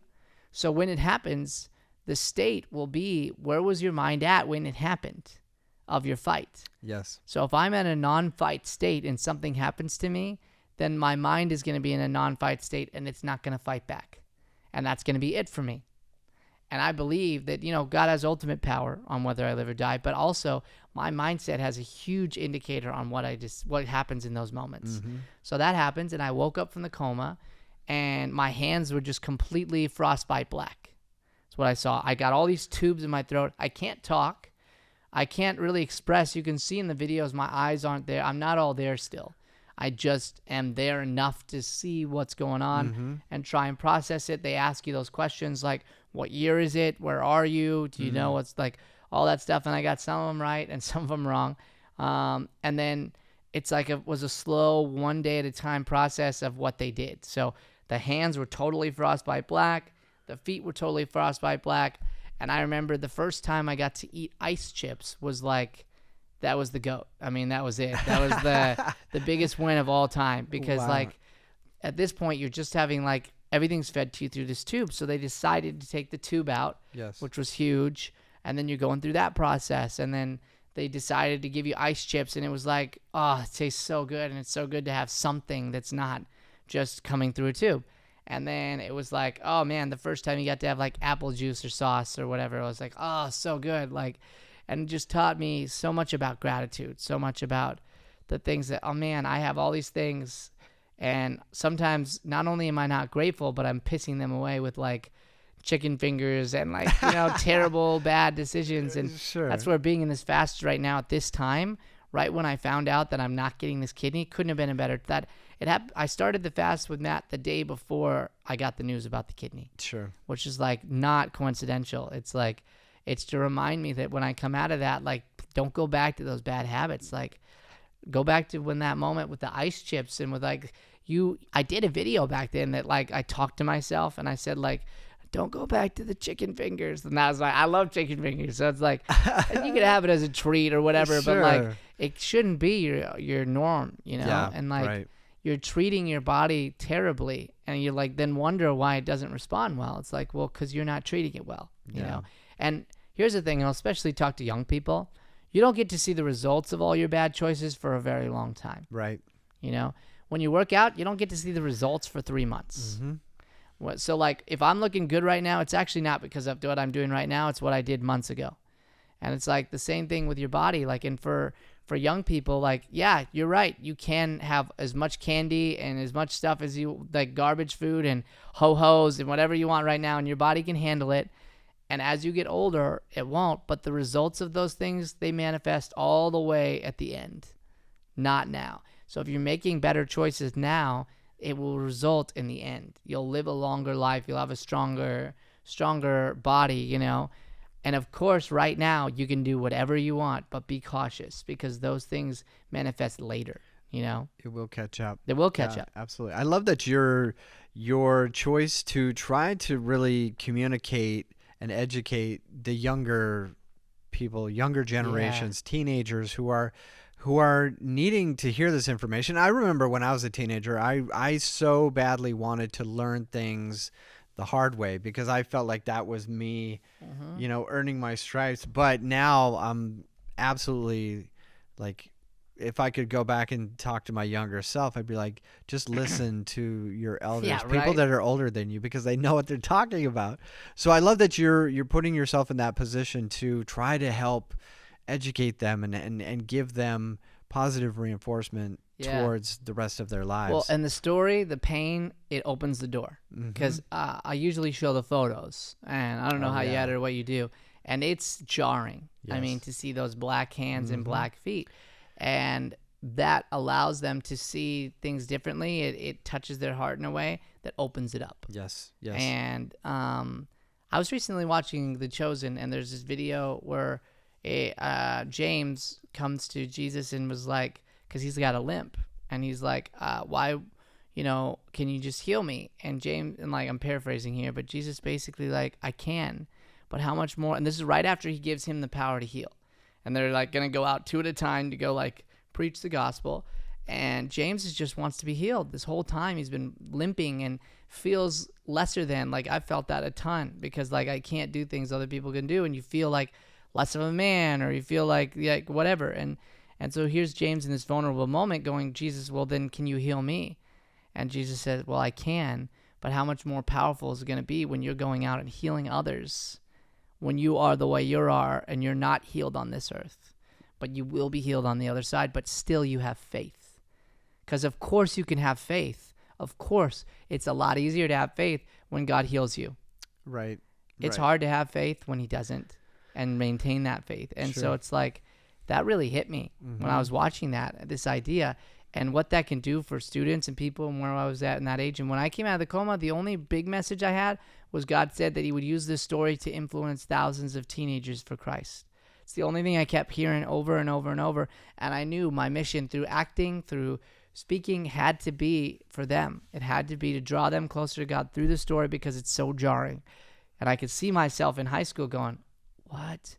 And like, it makes you think. At the very least, it makes you think about your life and what you're doing. Yeah. You know? No, it's powerful. It's absolutely powerful. And yes, again, I think for most teenagers, just hearing it from some older person, not impactful really, but for somebody who is, so visually jarring and just, you know, I mean, thankfully you still have a phenomenal face and a face for acting, but but I get it, right? Like, but I didn't the when I hands came and out the right. pictures and all of the things that you can show them to be like, hey, this was so ground shaking for me, and yet I'm still here and I want to share my story. It's powerful stuff, Brian. I mean, it's incredible. I did want to ask you about when it got amputated. Yeah, well, and just like waking up, and I mean, did they tell you? Did they let you know, or did all of a sudden you just lift up your hands and you're like, whoa? They gave me the circumstances, but I was on so many drugs too from all of the stuff they were using to keep me alive. It was all a little foggy, to be honest. But I just remember seeing the visuals, seeing people. One of my first thoughts was looking over as I was trying to understand what was happening. Yeah, I looked at the hands and I was like, I don't get it. Like, what is going on? And then I looked over and there was a memorial wall for me. So people had been bringing in what felt like a memorial wall to me. Was photos of me. Pictures. From and the room was just surrounded by photos of me. And I'm like, what is going on? Like, it didn't click for me. Even I didn't understand. So the doctors had to come in. They had to like explain it. They had to, and that's when I got to that moment with Dumb and Dumber. Was like, that's when that clicked for me. But they told me everything. They laid down the story and what happened and how I got to where I am. And like, I had to hear it. And then you're just like looking at it. And that's when the Holy Spirit came over me, the way that it describes in Acts, where he says he will, if it's needed and you're a believer and you have faith, that the Holy Spirit will come in and it will interject. And that's what happened. Like, it gave me a strength that I didn't understand. I started speaking on things that I didn't know.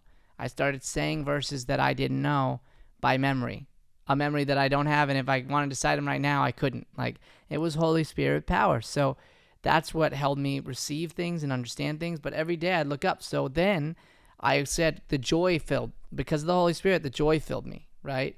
So there were therapists telling me, okay, well, we're at this amputation stage. Probably we're going to have to amputate all that is there. And actually, we wanted one, because before I knew that, I thought that this was just my hands now. Yeah. I thought that, like in Billy Madison, I think it is. No, not whichever one Adam Sandler has the black foot in. Oh, yes, Mr. Deeds. Mr. Deeds, yeah. He breaks into the eye. I thought that was going to be me. Oh, no. So I have all these videos of me going, okay, well, then that's life, and we'll get through it, and I couldn't talk much, but I was therapeutically having people help me by putting pens in my hands and putting them in there so I could learn to write with the black hands, and they were like rock hard. Wow. I mean, it was, and no feeling either, no right? feeling, Okay. hard as a rock, and so I just assumed that I was gonna have to have that. And so again, perspective, like, okay, do I get mad about it? Sure, for a moment, and then let it go, like, because here's the thing, anger and frustration, all this stuff, if you don't let it out and you just hang on to it, the only person it hurts is you. Right. Only person, and you need to do it. You need to get angry. You need to yell. You need to get frustrated and mad. And if it comes up, do it again. Like, you got to let yourself feel. It's so important to do that. But like, then you have to like look at joy and move on in joy, because again, every moment could be your last. So like, even though I woke up, I could have died again. Like, it could have happened that day. Like, I stopped breathing. It didn't work the way they thought, and it's done. So how do I live with what I have in a joyful manner? So I like started to write, and I started to like do this stuff. And then I found out that I was going to get it amputated. And so, they tell me this, and they put me in with a therapist, and she's like, it's going to happen. So what can we provide for you? Like, and I'm just like smiling. And this lady's like, but you're going to lose it. I mean, I need you to understand, like, you're not going to have your fingers anymore. You're not going to have your toes. You're not going to be able to balance. Like, we are amputating. We don't know how much of it. Like, and based on the photos, they thought like the whole thing was going to go. Oh, wow. I mean, if you look at the photo, it was like black down to here. So I should have nothing. I should just be like this. Yeah. So, man, what gratitude that I'm able to even do this. And with my feet, I'm able to circulate them like this. And surgeons since, like foot doctors since, have gone, it's incredible you're able to have that range of motion. You shouldn't have that. Wow. Okay. Again, all this stuff is like, it's blessings, it's blessings, it's blessings, or it's a curse. Your decision. Which are you your going decision. to choose? So, yeah. And I have sympathy and understanding on people. However, because I know that, it's like everything's a choice. So if you decide to be negative, if you decide to let this win, it's your choice. And and you have to go through that. My friend who just lost their husband, they have to grieve. Yeah. It's going to take a lot of time to grieve. I'm not saying they can just flip that around. Right. However, they can fight for joy every day. Fight for joy. Fight for joy. And, and usually you can find something in a day that can flip your perspective enough to get you to do something positive. So then they go to the amputation stage and they're cutting it off. I get one of the best surgeons in the Valley. Great. And it's all timing, right? He's retiring. I was one of his last cases. Wow. Okay. If I didn't have him, I probably don't have my extremities. Like, I probably just have those nubs. And I've been able to do a lot with this, and I'll be able to get some robotic hands. I'm looking into that. But like a lot of it right now has just been the fact that I can pretty much do anything anyone else can do. It's about adapting, which teaches me, like, and hopefully those watching today, like, adapting. Like, you can adapt to situations. Anybody can. And so it's like, if something's not working for you, adapt. Find a new way to do it. Explore a new way. Like, don't just accept it as reality. Adapt, And so, I had to adapt. They did all these surgeries. I had all these pins and needles, and I'm going through surgery, right? And the lesson there I learned is like one day at a time. One day at a time, you know? Sure. They amputated the feet and all that stuff. It was brutal. I mean, it was a lot of pain and a lot of just medications and praying through it. And then it was a year before it fully got to a place where it looked like it does now. Right. And then it still had to manage it after that with therapy and stuff. But like, it took a whole year to get to that place. And I think in life, we want to get to the finish line so fast. Yes. And especially with young people, you know, I remember like we're kids and what do we want? All we want, teenagers especially, we just want to be an adult. Yeah. Want to be out of the house. We want to be an adult. We want to be treated like an adult. And it's like, man, if I could talk to teenagers, like, no, you don't. Like, just enjoy. Take the time to enjoy that you're in. It's you know, never gonna get any better than it is right now. That's right. And for us, like, that's, if we think about it, the right mindset and flip our mindset, that's each day, if we can live that way, that it's just be right now. Yes. Stop. Like, of course have goals. Of course have a vision. I have goals and visions for my speaking and for our studio, but I live in the day. I live in every single day. And in that sense, like, if you look at the worldly perspective, okay, like let's take finances. In the worldly perspective, I'm not a successful person. Sure. Right? I don't make that much money. I plan to one day. I have a goal to one day. But right now I don't. And part of it is because I can't with Medicare, because the Medicare takes care of me, my medicine and my surgeries. And the reason I'm able to go to Mayo, when this is one of the most prestigious hospitals, right? Well, the reason I was able to do that was because of my disability insurance and stuff. Well, if I make too much money, then that goes away. And I tried to separate the two. You can't, okay? System's a little broken in that way, but I'd rather have that and be protected in that sense than money. And because of that, I've been so blessed. People have blessed me. People have taken care of me. They've put me on taking me up and putting me up in their house in Newport Beach, where I just got to spend time there in a house that's $1 million home, you know, and it feels like it's yours, and you're being treated by people in this way that's really beautiful, and we're just the hands and feet, right? And so it's like, I just have to be humble and just like trust and like the thing that really matters is our hearts and the people we surround ourselves with in our day-to-day, our lives, right? So you have that moment that's right in front of you.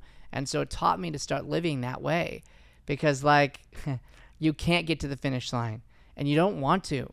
Like, enjoy that. Like that time in the hospital, sure, it was awful, but it also was really beautiful.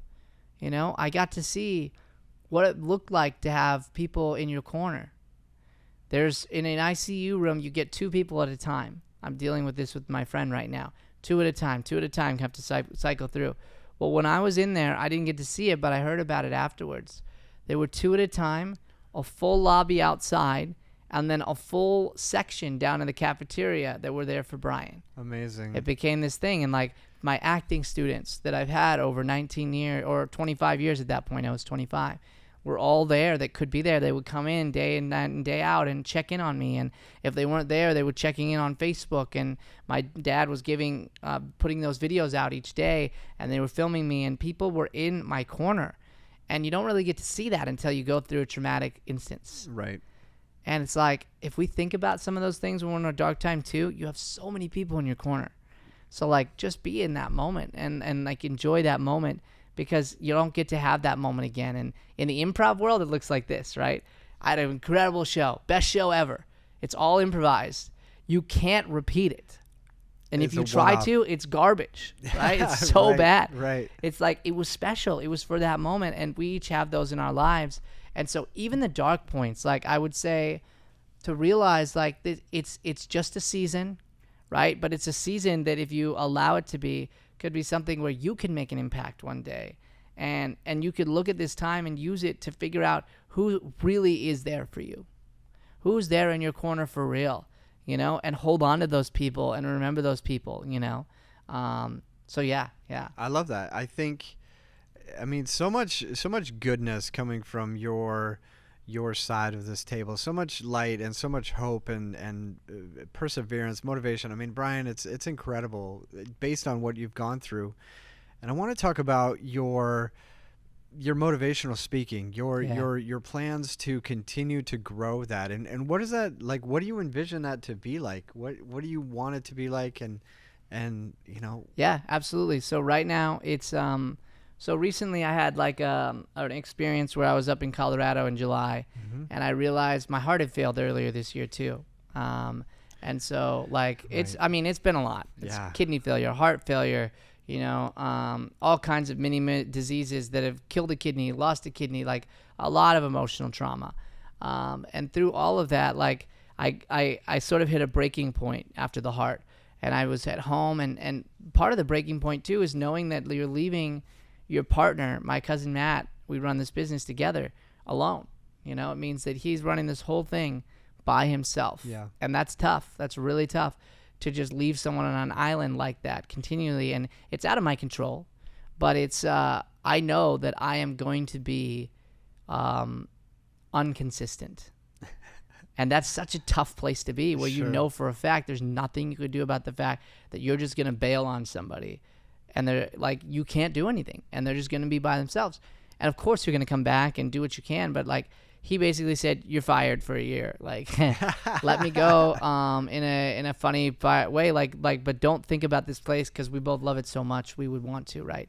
And so in July, I was on this experience where God said that he would heal me from the inside out, but I had to do some work. And that's what started the workout stuff, the going to the gym and go. So I came back, and that's what it turned into for me. I went to the gym every day, and my heart that had an fraction rate of 23, 50 is above, anything above 50 is average, went from a 23 in 2 months to a 53, which is unheard of, impossible. So I like to say it was Jesus saving and me working.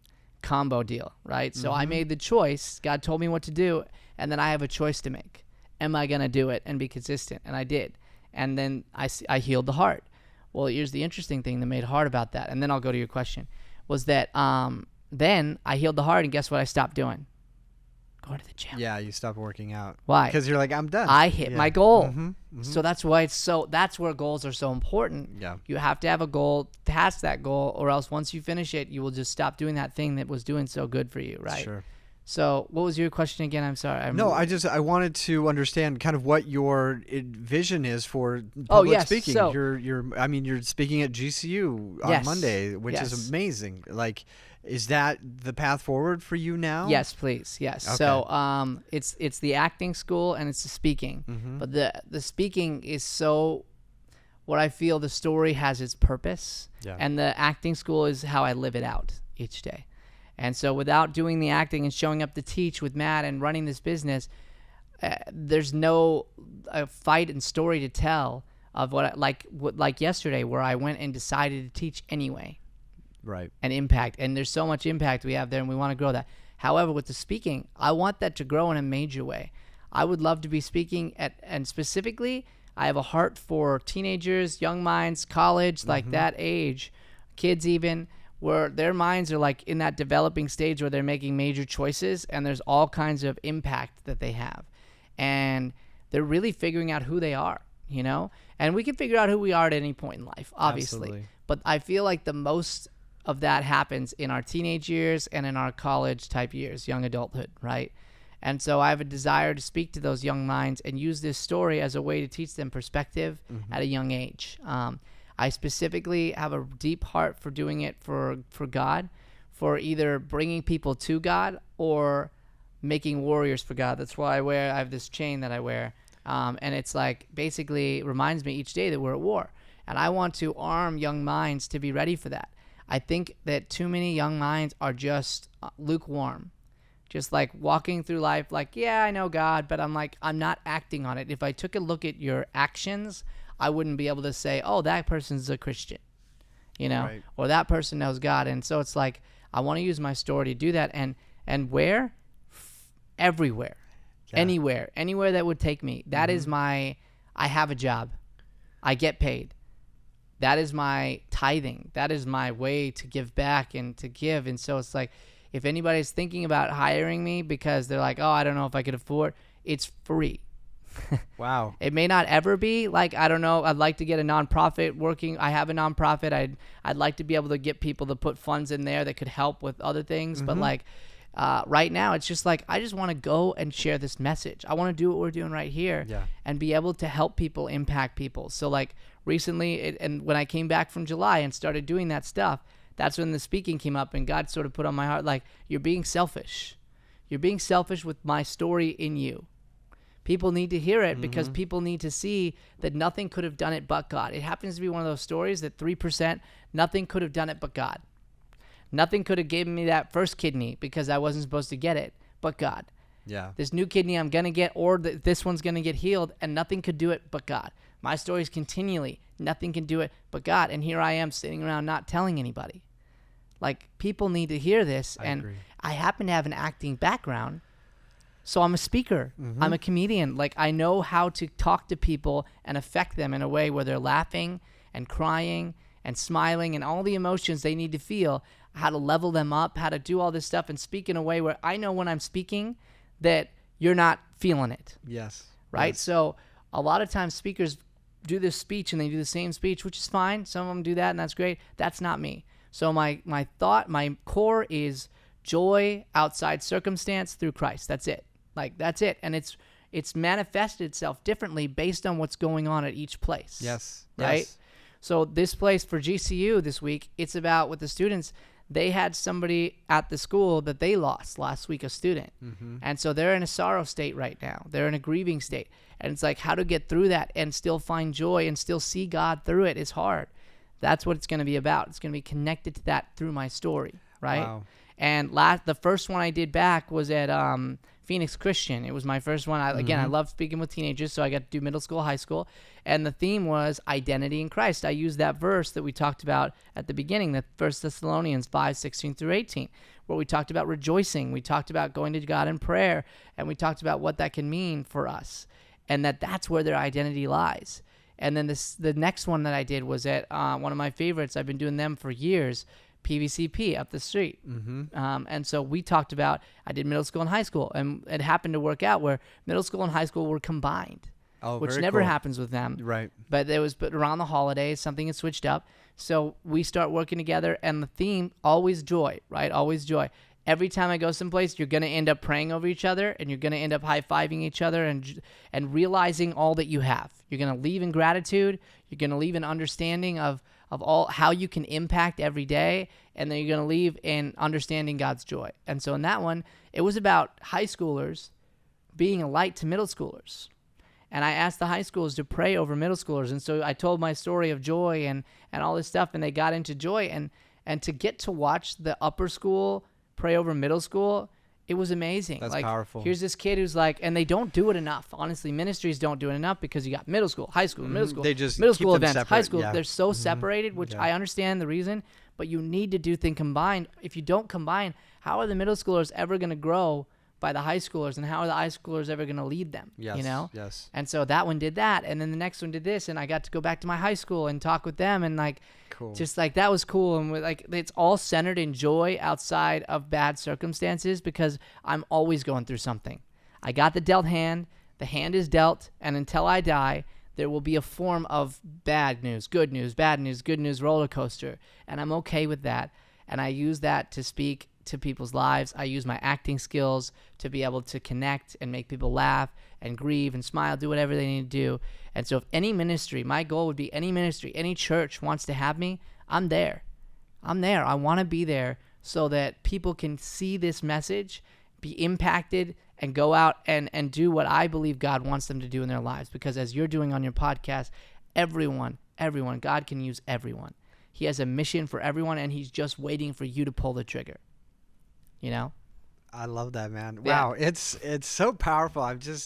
I'm in awe. I've been sitting here this entire podcast, and I'm just like, man, you have a gift. Absolutely. And it's incredible how this road has led you to this point in time today, to where you've gone through all of these circumstances. You know, you wanted to be an actor, right? And maybe you didn't get an opportunity to do Hollywood films, but maybe more so, even more powerful, more impactful is Yes. what you're doing now and what you will be doing in the future. And I think can I just tell you, I don't want to do Hollywood films. I don't want to, and I would like people to hear this. I think that's another world vision. Yeah. You hear something and you see these guys, and then you go, well, I'm not an actor unless I'm here and I'm on the big screen doing this. And it's like, No, acting is to act is to act. To be an actor is to just do the performance art of acting. And it's just those guys are the ones that everybody sees and get the credit. Yes, and they get paid a lot. And they get paid a lot. True. But again, true. worldly possessions. But what is it? Worldly possessions, right? So like I'm acting and we have a performance troupe. I do improv. And so like I'm an actor and I love it. And I get to do it through that and my speaking, Yes, you know? yes. And so by the world standard, if they just go, oh, Hollywood, whatever, like, I don't like LA. I don't like that culture. And this is Matt's advice to any actor who wants to do something. And this could go with any other field as well. If there's something that's like the end thing that everybody wants, right? Yeah. Like everybody thinks they want to get out there and they'll get all these opportunities. Like it's just harder out there. And out there, the culture is fierce. The culture Absolutely. is very selfish and self-centered. Like, honestly, it's just like, it's a, what can I do for you world, you know? Yeah. And so it's like, you can 100%, especially in this culture as an actor, dude, just make content.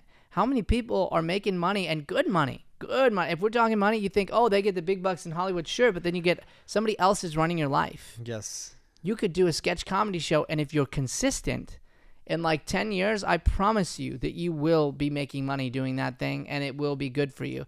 But the problem is we'll quit. Yeah, consistency is hard. Absolutely. Especially when life throws you a bunch of bad cards or so the curveballs. vision of your goal, like stop trying to see the end of it and just make it like, what is it? Do you love acting? Then act. Yes. Act every day. And if you keep doing that, keep getting better, eventually maybe the move is to go to LA. But because you have to, because you're so busy here that like your LA's calling you on the phone, like we really want you out here so that we can blah, blah, blah, blah, blah. Right. Okay, opportunities knocks, pray over it, then go, right? But Yeah. not just, if you just go out there, you're going to find, I promise you, there are thousands of other people and a lot of them are even better than you are. Sure.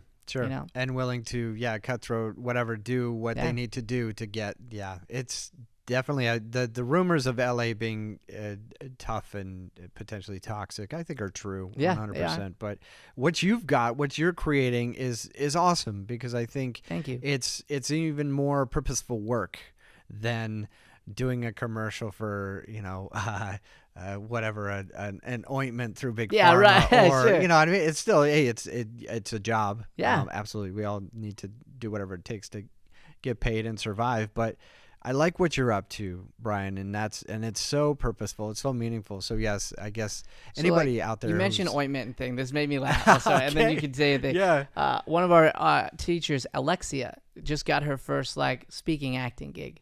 Yeah. And it was through humility that she got it. So Okay. she is one of our teachers, and we're running a casting, and so she's proven herself. She started just as a student who proved herself. Yeah. And so she shows up to help with the casting. And then she's helping all day. And so we keep pairing her with people who don't have, she fits the demographic of the other character, who that character actress wasn't there at the time, right? Okay. So she keeps coming in the room and acting. Well, then she gets a call back from that, right? Like she wasn't originally on the docket. She just was helping, and boom, she gets that. Well, then she books the gig. And it's like, I can't remember what it is. It's for some kind of pill. For something, one of those commercials where, the title slide's going to happen on the bottom and they give you all the side effects and all that, whatever. Yeah. But she had to play this character. She was playing it on, and she was at her most relaxed state because she wasn't stressing about getting a gig or doing anything. She was just helping, She was just in service. When you get some big gig you think you want, you get in your head about it, and then you're not your best self, right? Sure. Well, she calls me, and she's just so excited about getting this, like, let's call it like Supraxin or whatever. Like, she's like, and it's so amazing. And she's like, and I had to stand there with the title slot. And she's like so excited about being like an anti-depression med, Which is great, which is amazing because Yeah. she's just excited to act. It's perspective. She's just so It's the joy. so happy that she gets to pick up something and do what she loves. That's all that she cares about. And that's important. That is the most important thing. That's neat. I love that that's a story. And yeah, absolutely not knocking anybody who's doing commercials for that. Yeah. But the fact that you're creating something for yourself that's, you're sharing your story, you're bringing meaning and purpose to your life, which is all anybody could ever even dream of doing, right? Yeah. Most of us are working stiffs who are sitting at a desk all day long. and working for the man, right? And Yeah. and that's okay too. It's okay too. Again, but you're doing it to provide for your family yes, or whatever. Yeah. but I think a lot of people desire to do something bigger than themselves or go and pursue that thing. And the fact that you have this opportunity to go and do that, I think is amazing. In spite of all the things that you've had to go through, the fact that you get to go and be this is amazing. And I'm so happy for you that these opportunities continue to open up. You deserve it, and nobody more than you, I think, deserves it. So, Brian, I'm happy for you in that realm. Thank you. I'm just happy to be here. You know, I love that I get to be here on your early stages. You know, yeah, thank you. I remembered our early stages, and I can tell you're a guy who's gonna be consistent. You're gonna keep doing this and keep growing, and so it's just gonna grow, and you're gonna get to laugh about the days where you just had these things and you had the GoPros yeah, and like right. you know like. Yeah. Yeah, and that's action. So I'd also say to the working man, right? Yeah. We all have dreams. Everybody has dreams. And so maybe you haven't found yours yet or whatever, and it seems like, oh, I can't do them because of blank. Like, I'd wipe out the idea of can't and just like, what can you do? Like, what small little thing? I mean, dreams can feel so big and overwhelming that then you end up doing nothing with them, because you know you can't do all that you have. You don't have all the equipment. You don't have all the whatever. Whereas like the working guy, right? You got your work, you got your family, 9 to 5, and you got to be with your family. Like, I guarantee you probably have 15 minutes in the day to do something towards what you love that would fulfill you, you know? And, you know, you want to start your own business. Don't feel like you have to start the whole dang thing. Like, spend 15 minutes a day building it with ideas and different things. And if you're consistent, it will happen in its time, you know? Yeah. I love that. I think it's important. Yeah, even just as little as 15 minutes a day can make a huge impact. And it's that thing where I'm like, man, I wish I had been doing this, 5 years ago when I thought, oh, maybe it'd be kind of fun to do a podcast, right? But all the reasons and all the things in your mind telling you not to do it or you can't do it, and finally doing it. And I'm grateful that I am. But again, it's like, man, I wish I would have been doing those 15 minutes towards planning it and doing it. Yeah. So, I like that encouragement for other people. I did want to give you an opportunity quickly to, we'll do a quick a commercial for the Deering. Oh, wonderful. Yeah, I'd love for you to just kind of share about what you guys are doing here and a shout out to the people here who are doing what they're doing, Matt, obviously, but then. Absolutely. Yeah, let's do a commercial. Let's do a commercial. Dude, no, I'm kidding. So Matt and I have built a very unique program. So Matt's a genius. I mean, he's literally the way he builds lesson plans and stuff, like it's comparable to, I would honestly compare it to any program in Chicago and LA. Wow. And we hear that all the time. So it's one of those, like, I feel it's like a Mozart or like a, one of those people who's just like a genius in a sense, but nobody knew it while they were there. When the lesson plans are done and like we're long gone, I hope they stick around because they're amazing. So here's what we do. Number one, it happened because we had to, because of this smaller market. We don't have a level system. So we don't have a beginner, intermediate, advanced, like I level through this and I graduate. Most schools have a graduation, okay? Our philosophy in life is that you never graduate, is that you are continuously and should be continuously growing and challenging yourself and developing. So that's the way our program is built. So always there's going to be somebody new coming in, okay? Yeah. So we have two major programs. We have improv and we have script. So our script program is on Monday or Tuesday nights, or Tuesdays. So, and improv is Wednesday, Thursdays. We teach kids, teens, and adults. Adult classes are all 8 to 10 p.m. always. Okay, so right now, Monday through Thursday, that's it. It's all on our website. The kids and teens are on Mondays and Wednesdays, and same idea, script on Mondays, improv on Wednesdays. A lot of people do both because in our philosophy, good actors are well-rounded. Good improv should look, sound, and feel scripted. If you're doing improv so well, it happens to me all the time. I get done with the show, and they're like, there's no way that you didn't, like, plan that or talk about it. Like, no, it all was in the moment. So it felt to them as if it was scripted because it was so good and so connected. A good script should do the opposite. It should feel so organic that you go, there was a script there? That's crazy. Like, it felt to me like it was happening for real. We do that with TV shows and stuff where, like, it feels real to us. Intellectually, we know it's not. Right. But, like, they're so connected and truthful with their emotions that we believe it's happening in the moment right then and there. So that's what our program's built upon. Okay, so we have quarters that we do. Anyone can jump in on any quarter. Like if we're going into this next month, we have classes in like 2 weeks, right? So when they come into this next month, we're in March, April, right? Yeah. Then some new people will be coming in, and 80% of our program is people continuing, ongoing. Oh, wow. Like that's fantastic. It's like a gym membership, man. Like I'm showing up because they know that Matt and I have a curriculum, but our curriculum is you. You are the curriculum. We have a thing that we're doing and what we're manifesting around it, but you're the person we're getting better. And every person is different. So right now we're in dramatic monologue. We're doing dramatic monologue all 3 months, but there are all kinds of exercises and different things. And if I coach you next to, you're brand new, right? You're coming into our acting class for the first time. Yeah. I hear who you are and where you're at and coach you right where you're at. And we're really good at reading people. That's what we do. So the topic is monologue. And so it really doesn't matter topically. You're going to grow in whatever topic. It just happens to help us change things up and come at it from different angles. But like, we're just coaches and we're coaching you individually. So it's like in the class, that's what you get. And that's where you grow. And it's not just for actors. It's for people who want to grow. So our whole philosophy is using acting to develop people's lives. That's it. Like, so yes, we deal with actors. Yes, we have people in LA who've been successful. You know, we've worked with famous people. We've worked with guys like Josh McDermott. We've worked with all kinds of like Sophia Wiley and these actors who, if you looked them up, are like big actors, right? Frank Caliendo was Matt's biggest client forever. And that guy, I mean, he's amazing, right? And Matt, he came and worked with Matt because Matt was the best. And he wants to be the best. So he goes, I want to be the best at acting. He spent the first like 6 months of acting with Matt only working on memorizing with our philosophy on memorization. Oh, wow. Because like he wanted to be the best. And it's like the best grind, and they work and they grind and they work and they show up, and that's it, you know? And so our whole program is built around that.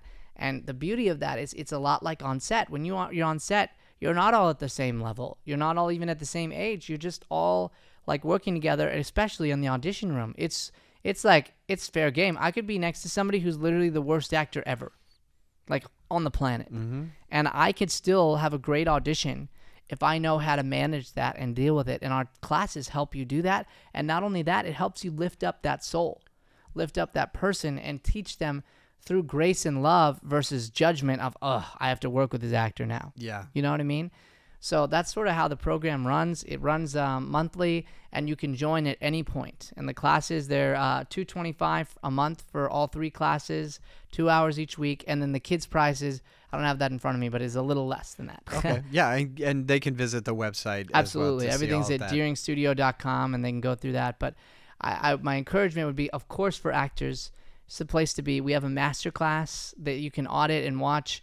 And I'm just going to say it. We're prepping an online program that you can be watching, or you could literally just watch our classes just to be a part of it and watch live classes that are actually happening, learn the lessons that we're learning, learn from watching people do it, watching people fail and grow, and take notes on that. And like, maybe you're in a place where you're not ready to get on the stage yet or do that, but you want to see what it's like. And if you have it, that's going to be a way to do that. And so I don't have the price, but we are launching that this year for sure. And so I'm excited about that. And boom, I can't believe I said it, but I'm saying it. Hey, you heard it. You heard it here first. Boom, first time. Thank you for that exclusive scoop on the live stream, man. I think it's amazing what you guys are doing here. And I know that Chad speaks extremely highly of the studios. I know you guys have had, like you said, some big actors come through here, but also just the neat thing that you have locals coming back. You said 80% return rate on your actors, and I think that's amazing. I'm very, very curious. I've always had this desire to try improv, and so I will absolutely do it and let you guys know my experience. You would love as well. it. Absolutely. I think so. Yes. Absolutely. No, wonderful stuff. And you guys are up to big things here. I can't wait to meet Matt as well. And I would imagine he'd be a great podcast guest as well. Oh, man, absolutely he would. I'll definitely get you his info, because he has quite a story about being, his dad is a doctor, right? And so he just basically, he was 4 years in and about to go to medical school, at college, and something happened where he did an acting thing through a like extra credit project through a science class. he found out he loved it, and he gave up everything. Wow. And switched his stuff to photography and decided to start acting, and like literally it was so hard because he had everything, right? His dad was going to pass him his practice, like everything that a person would want. Yeah. And he knew it wasn't what he wanted in his heart, and so he'd be a great guest for you. I for think sure. so. I think so. 100%. Well, is there anything else that you wanted to share? Or anything that you wanted to cover before we roll and wrap up here? Man, no, I think we got it all. I guess I just summarize with as far as the speaking goes, that yes, if you're just tuning in, like, I want to speak wherever someone will have me, and so reach out and start a conversation. Hit me up on DM or reach out to the studio on the website. Like, I want to be speaking and helping. Same with Matt and I with acting stuff. Like, we go out and we'll go to your school and do a workshop for you, and just be there for your students and let you get a feel of what it means to, because we act in a whole different way. Like, if you come in to see it, you'll see, especially in Matt's masterclass, man, like, he understands truth, and all we're doing is getting you to total truth. And like, it's better to have 5, 10, 15 seconds of truth, complete and total truth, than have 2 hours of pretty good. Sure. And so yeah, that we have this, and we'd love to we want to serve and help in any way. And so don't be afraid to reach out in conversation. And I'm very thankful to you that we're able to have this conversation. Getting to do something like this spiritually for me is what allows me to get through all this stuff, because giving is my answer. I go out and I give, and then I let God do what he's going to do, and I know he's working. I know he's working through it, and that makes everything worth it. It doesn't make it any less hard, but it makes it worth it. And so I just want to thank you for coming down here and to the studio and talking about us and being willing to even share my story. I'm very grateful. 100%, man. No, the honor is all mine, Brian. Absolutely. You've been a phenomenal guest. Your stories are incredible, and I hope you guys enjoyed this episode. I do have one final question that I ask all of my guests, and it's one that you take your time to think about it if you'd like to, but I need to know from you, what to you makes a person legendary? That's a good question. Is that because of your podcast name? No. To me, what makes somebody legendary is when they've made the decision to fight past whatever their circumstances and make a difference in some way, shape, or form, right? So legendary for me is the teacher who stays afterwards to help a student who needs them. The coaches out there who coach acting for schools, like my mom, who's doing acting right now and putting on a play or a musical, and I'm just bringing it into my world, right? And they're there until like 9 p.m., and they don't get paid a big extra sum to do that. Like, they're just doing it because they know the impact it has on people's lives. So people who make a choice to go make an impact in some way, even in the smallest ways, even in the hard times, that's what makes people legendary for me. You got someone in front of you or behind you in the coffee line, and you buy their coffee because you got told you to, and it can make a difference in their lives. Like, people who are legendary do the hard things, because a lot of people think these successful people, those guys who are working out every day and doing all this, that they like it. My dad once said to me, hey, like, I was encouraging him to go to the gym. He's like, I can't go because you like it. I said, I don't like it. I don't like it. I like the results. I like the way it makes me feel, but it's hard to go every single time. I was doing cold plunge for a while. I need to get back to that, honestly, because I love it. Like, it flips your mind so quickly. Like, I never want to get in. Every morning I was doing it consistently, and I didn't want to get in every time.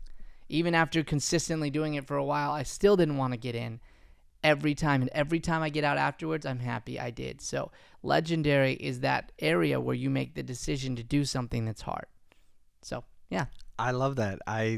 It's neat to me how everybody answers in a different way, but every answer is incredible. And I would. What a cool thing. I love that. And my wife actually came out with, she's like, you need to end each episode with, with that question. I was like, that's a Dang. great idea. Yeah, So, dude, you're gonna have a common editor too, right? So Yeah. you're gonna have like a compilation of all Yes, of our stuff at some exactly. point, man. Yep, That's yep. so cool. Yeah, 100%. But Brian, well, thank you so much, my friend, for spending the time with all of us here, sharing your story.